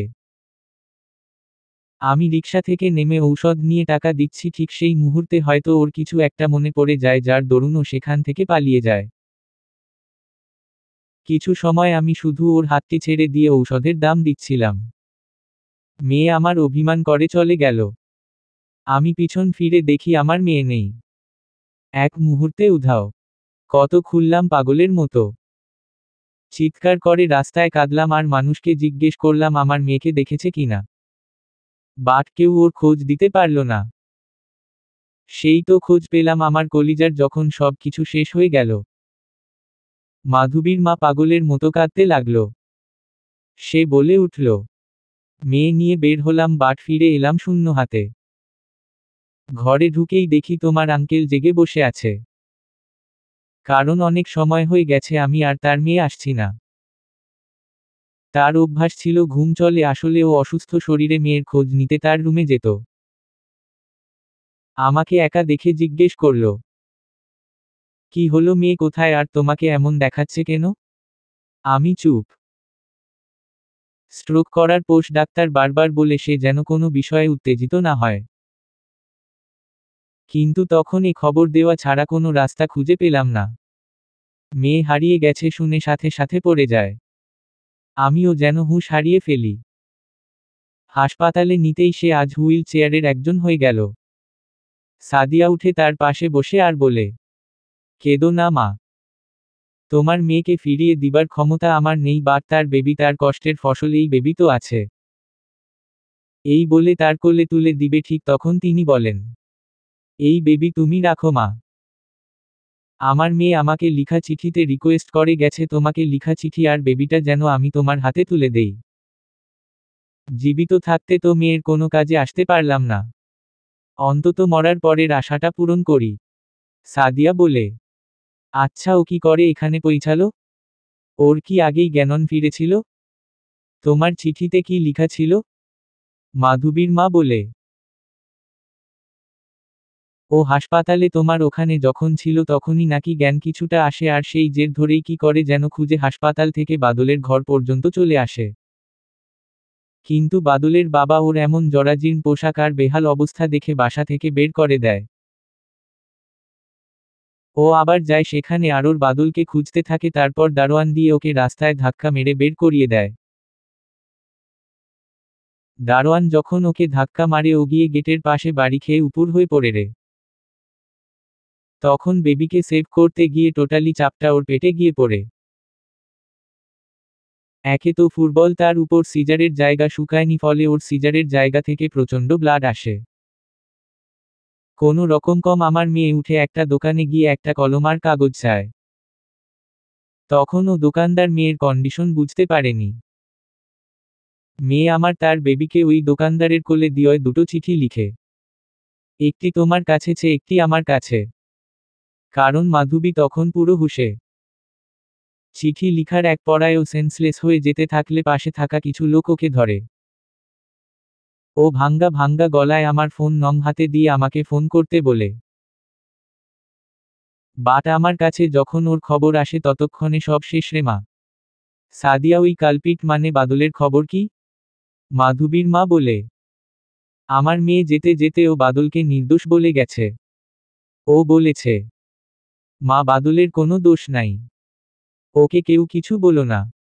ও বাসায় থাকলে হয়তো আমাকে আমার বেবিকে অ্যাকসেপ্ট করত, তবে বেবিকে ওকে দিও না। সাদিয়া বলে, একে বলে ভালোবাসা, যার জন্য মৃত্যুকে আলিঙ্গন করে নিল, মৃত্যুর আগেও তাকে তাকে কারো কাছে ছোট না করে কেবল ভালোবাসাই দিয়ে গেল। হায়রে মেয়েদের মন। সাদিয়ার কথা শুনে মাধবীর আম্মু আরো কেঁদে দিল আর বলল, আসলেই ঠিক বলেছ মা। আমার মেয়ে ভালতো বেসেছে ঠিক, কিন্তু মানুষটি ছিল ভুল, আর সেই ভুলের মাসুল সে জীবনটাকে উৎসর্গ করে দিয়ে গেল। সাদিয়া, কেঁদো না মা। বেবিকে দেখিয়ে বলে, এই দেখো তোমার নাতি, ওকে কোলে নাও একটু। প্রচণ্ড অভিমান এসে মুখ ঘুরিয়ে নেয়। হঠাৎ মাধবীর মা বলে, তোমাকে কি লিখেছে মাধবী, পড়ো না একটু শুনি। সাদিয়া বলে, ওহ ভালো কথা মনে করেছো, দাঁড়াও। সাদিয়া ওর পার্সে রাখা চিরকুটটি বের করে এবং পড়তে শুরু করে। চিরকুটে যা লিখা ছিল তা হলো, আপু তোমাকে শেষবার দেখার আক্ষেপ নিয়েই বিদায় নিতে হলো। কেন জানি প্রথম থেকেই তোমার প্রতি আমার আলাদা একটা টান কাজ করত। আর সেই টান থেকেই তোমাকে কখন যে বড় বোনের আসনে বসিয়ে দিয়েছি নিজেও জানি না। আমার মতো একটা পাগলিকে তুমি যে আদর ভালোবাসা দিয়েছ তা হয়তো আপন বোনের পক্ষেই সম্ভব। যাই হোক আপু, আমার সময় নেই, চলে যাচ্ছি তোমাদের থেকে অনেক অনেক দূরে। আপু, যেদিন তুমি আমাকে একা রেখে চলে গেছো, তার আগে যখন তুমি রূপা আপুর সাথে তোমার বেবি না হবার কষ্ট শেয়ার করে কাঁদছিলে, সেদিন কেন জানি তোমার কষ্টে আমার চোখ থেকে অনবরত পানি ঝরছিল। আমি এর ব্যাখ্যা খুঁজে পাইনি। তবে তুমি চলে যাবার পর আজই যখন ঘুম থেকে উঠি হঠাৎ আমার কিছু জিনিস মনে হতে লাগলো। আমি আমার কেবিনের নার্সগুলোর কথা শুনে ফেলি আর অনেক ভয় পেয়ে যাই। ওরা তোমাকে নিয়েও অনেক বাজে মন্তব্য করে। সেদিন বুঝি পৃথিবীটা আসলেই ভালো মানুষের জন্য না।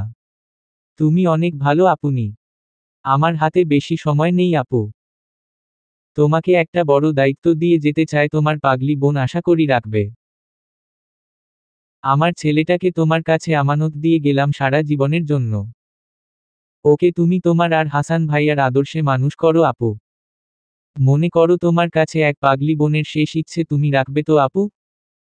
আমি জানি তুমি রাখবে। অনেকগুলো ভালোবাসা আর আগ। আর লিখতে পারল না মাধবী। সাদিয়া চিরকুট পরে হাউমাউ করে কাঁদতে লাগল। ওর কান্নার শব্দে হাসান ওই রুমে ঢুকে বলে, এমনন করে কাঁদছো কেন? কাঁদে না সোনা। সাদিয়া চিরকুটটি হাসানের হাতে তুলে দেয়।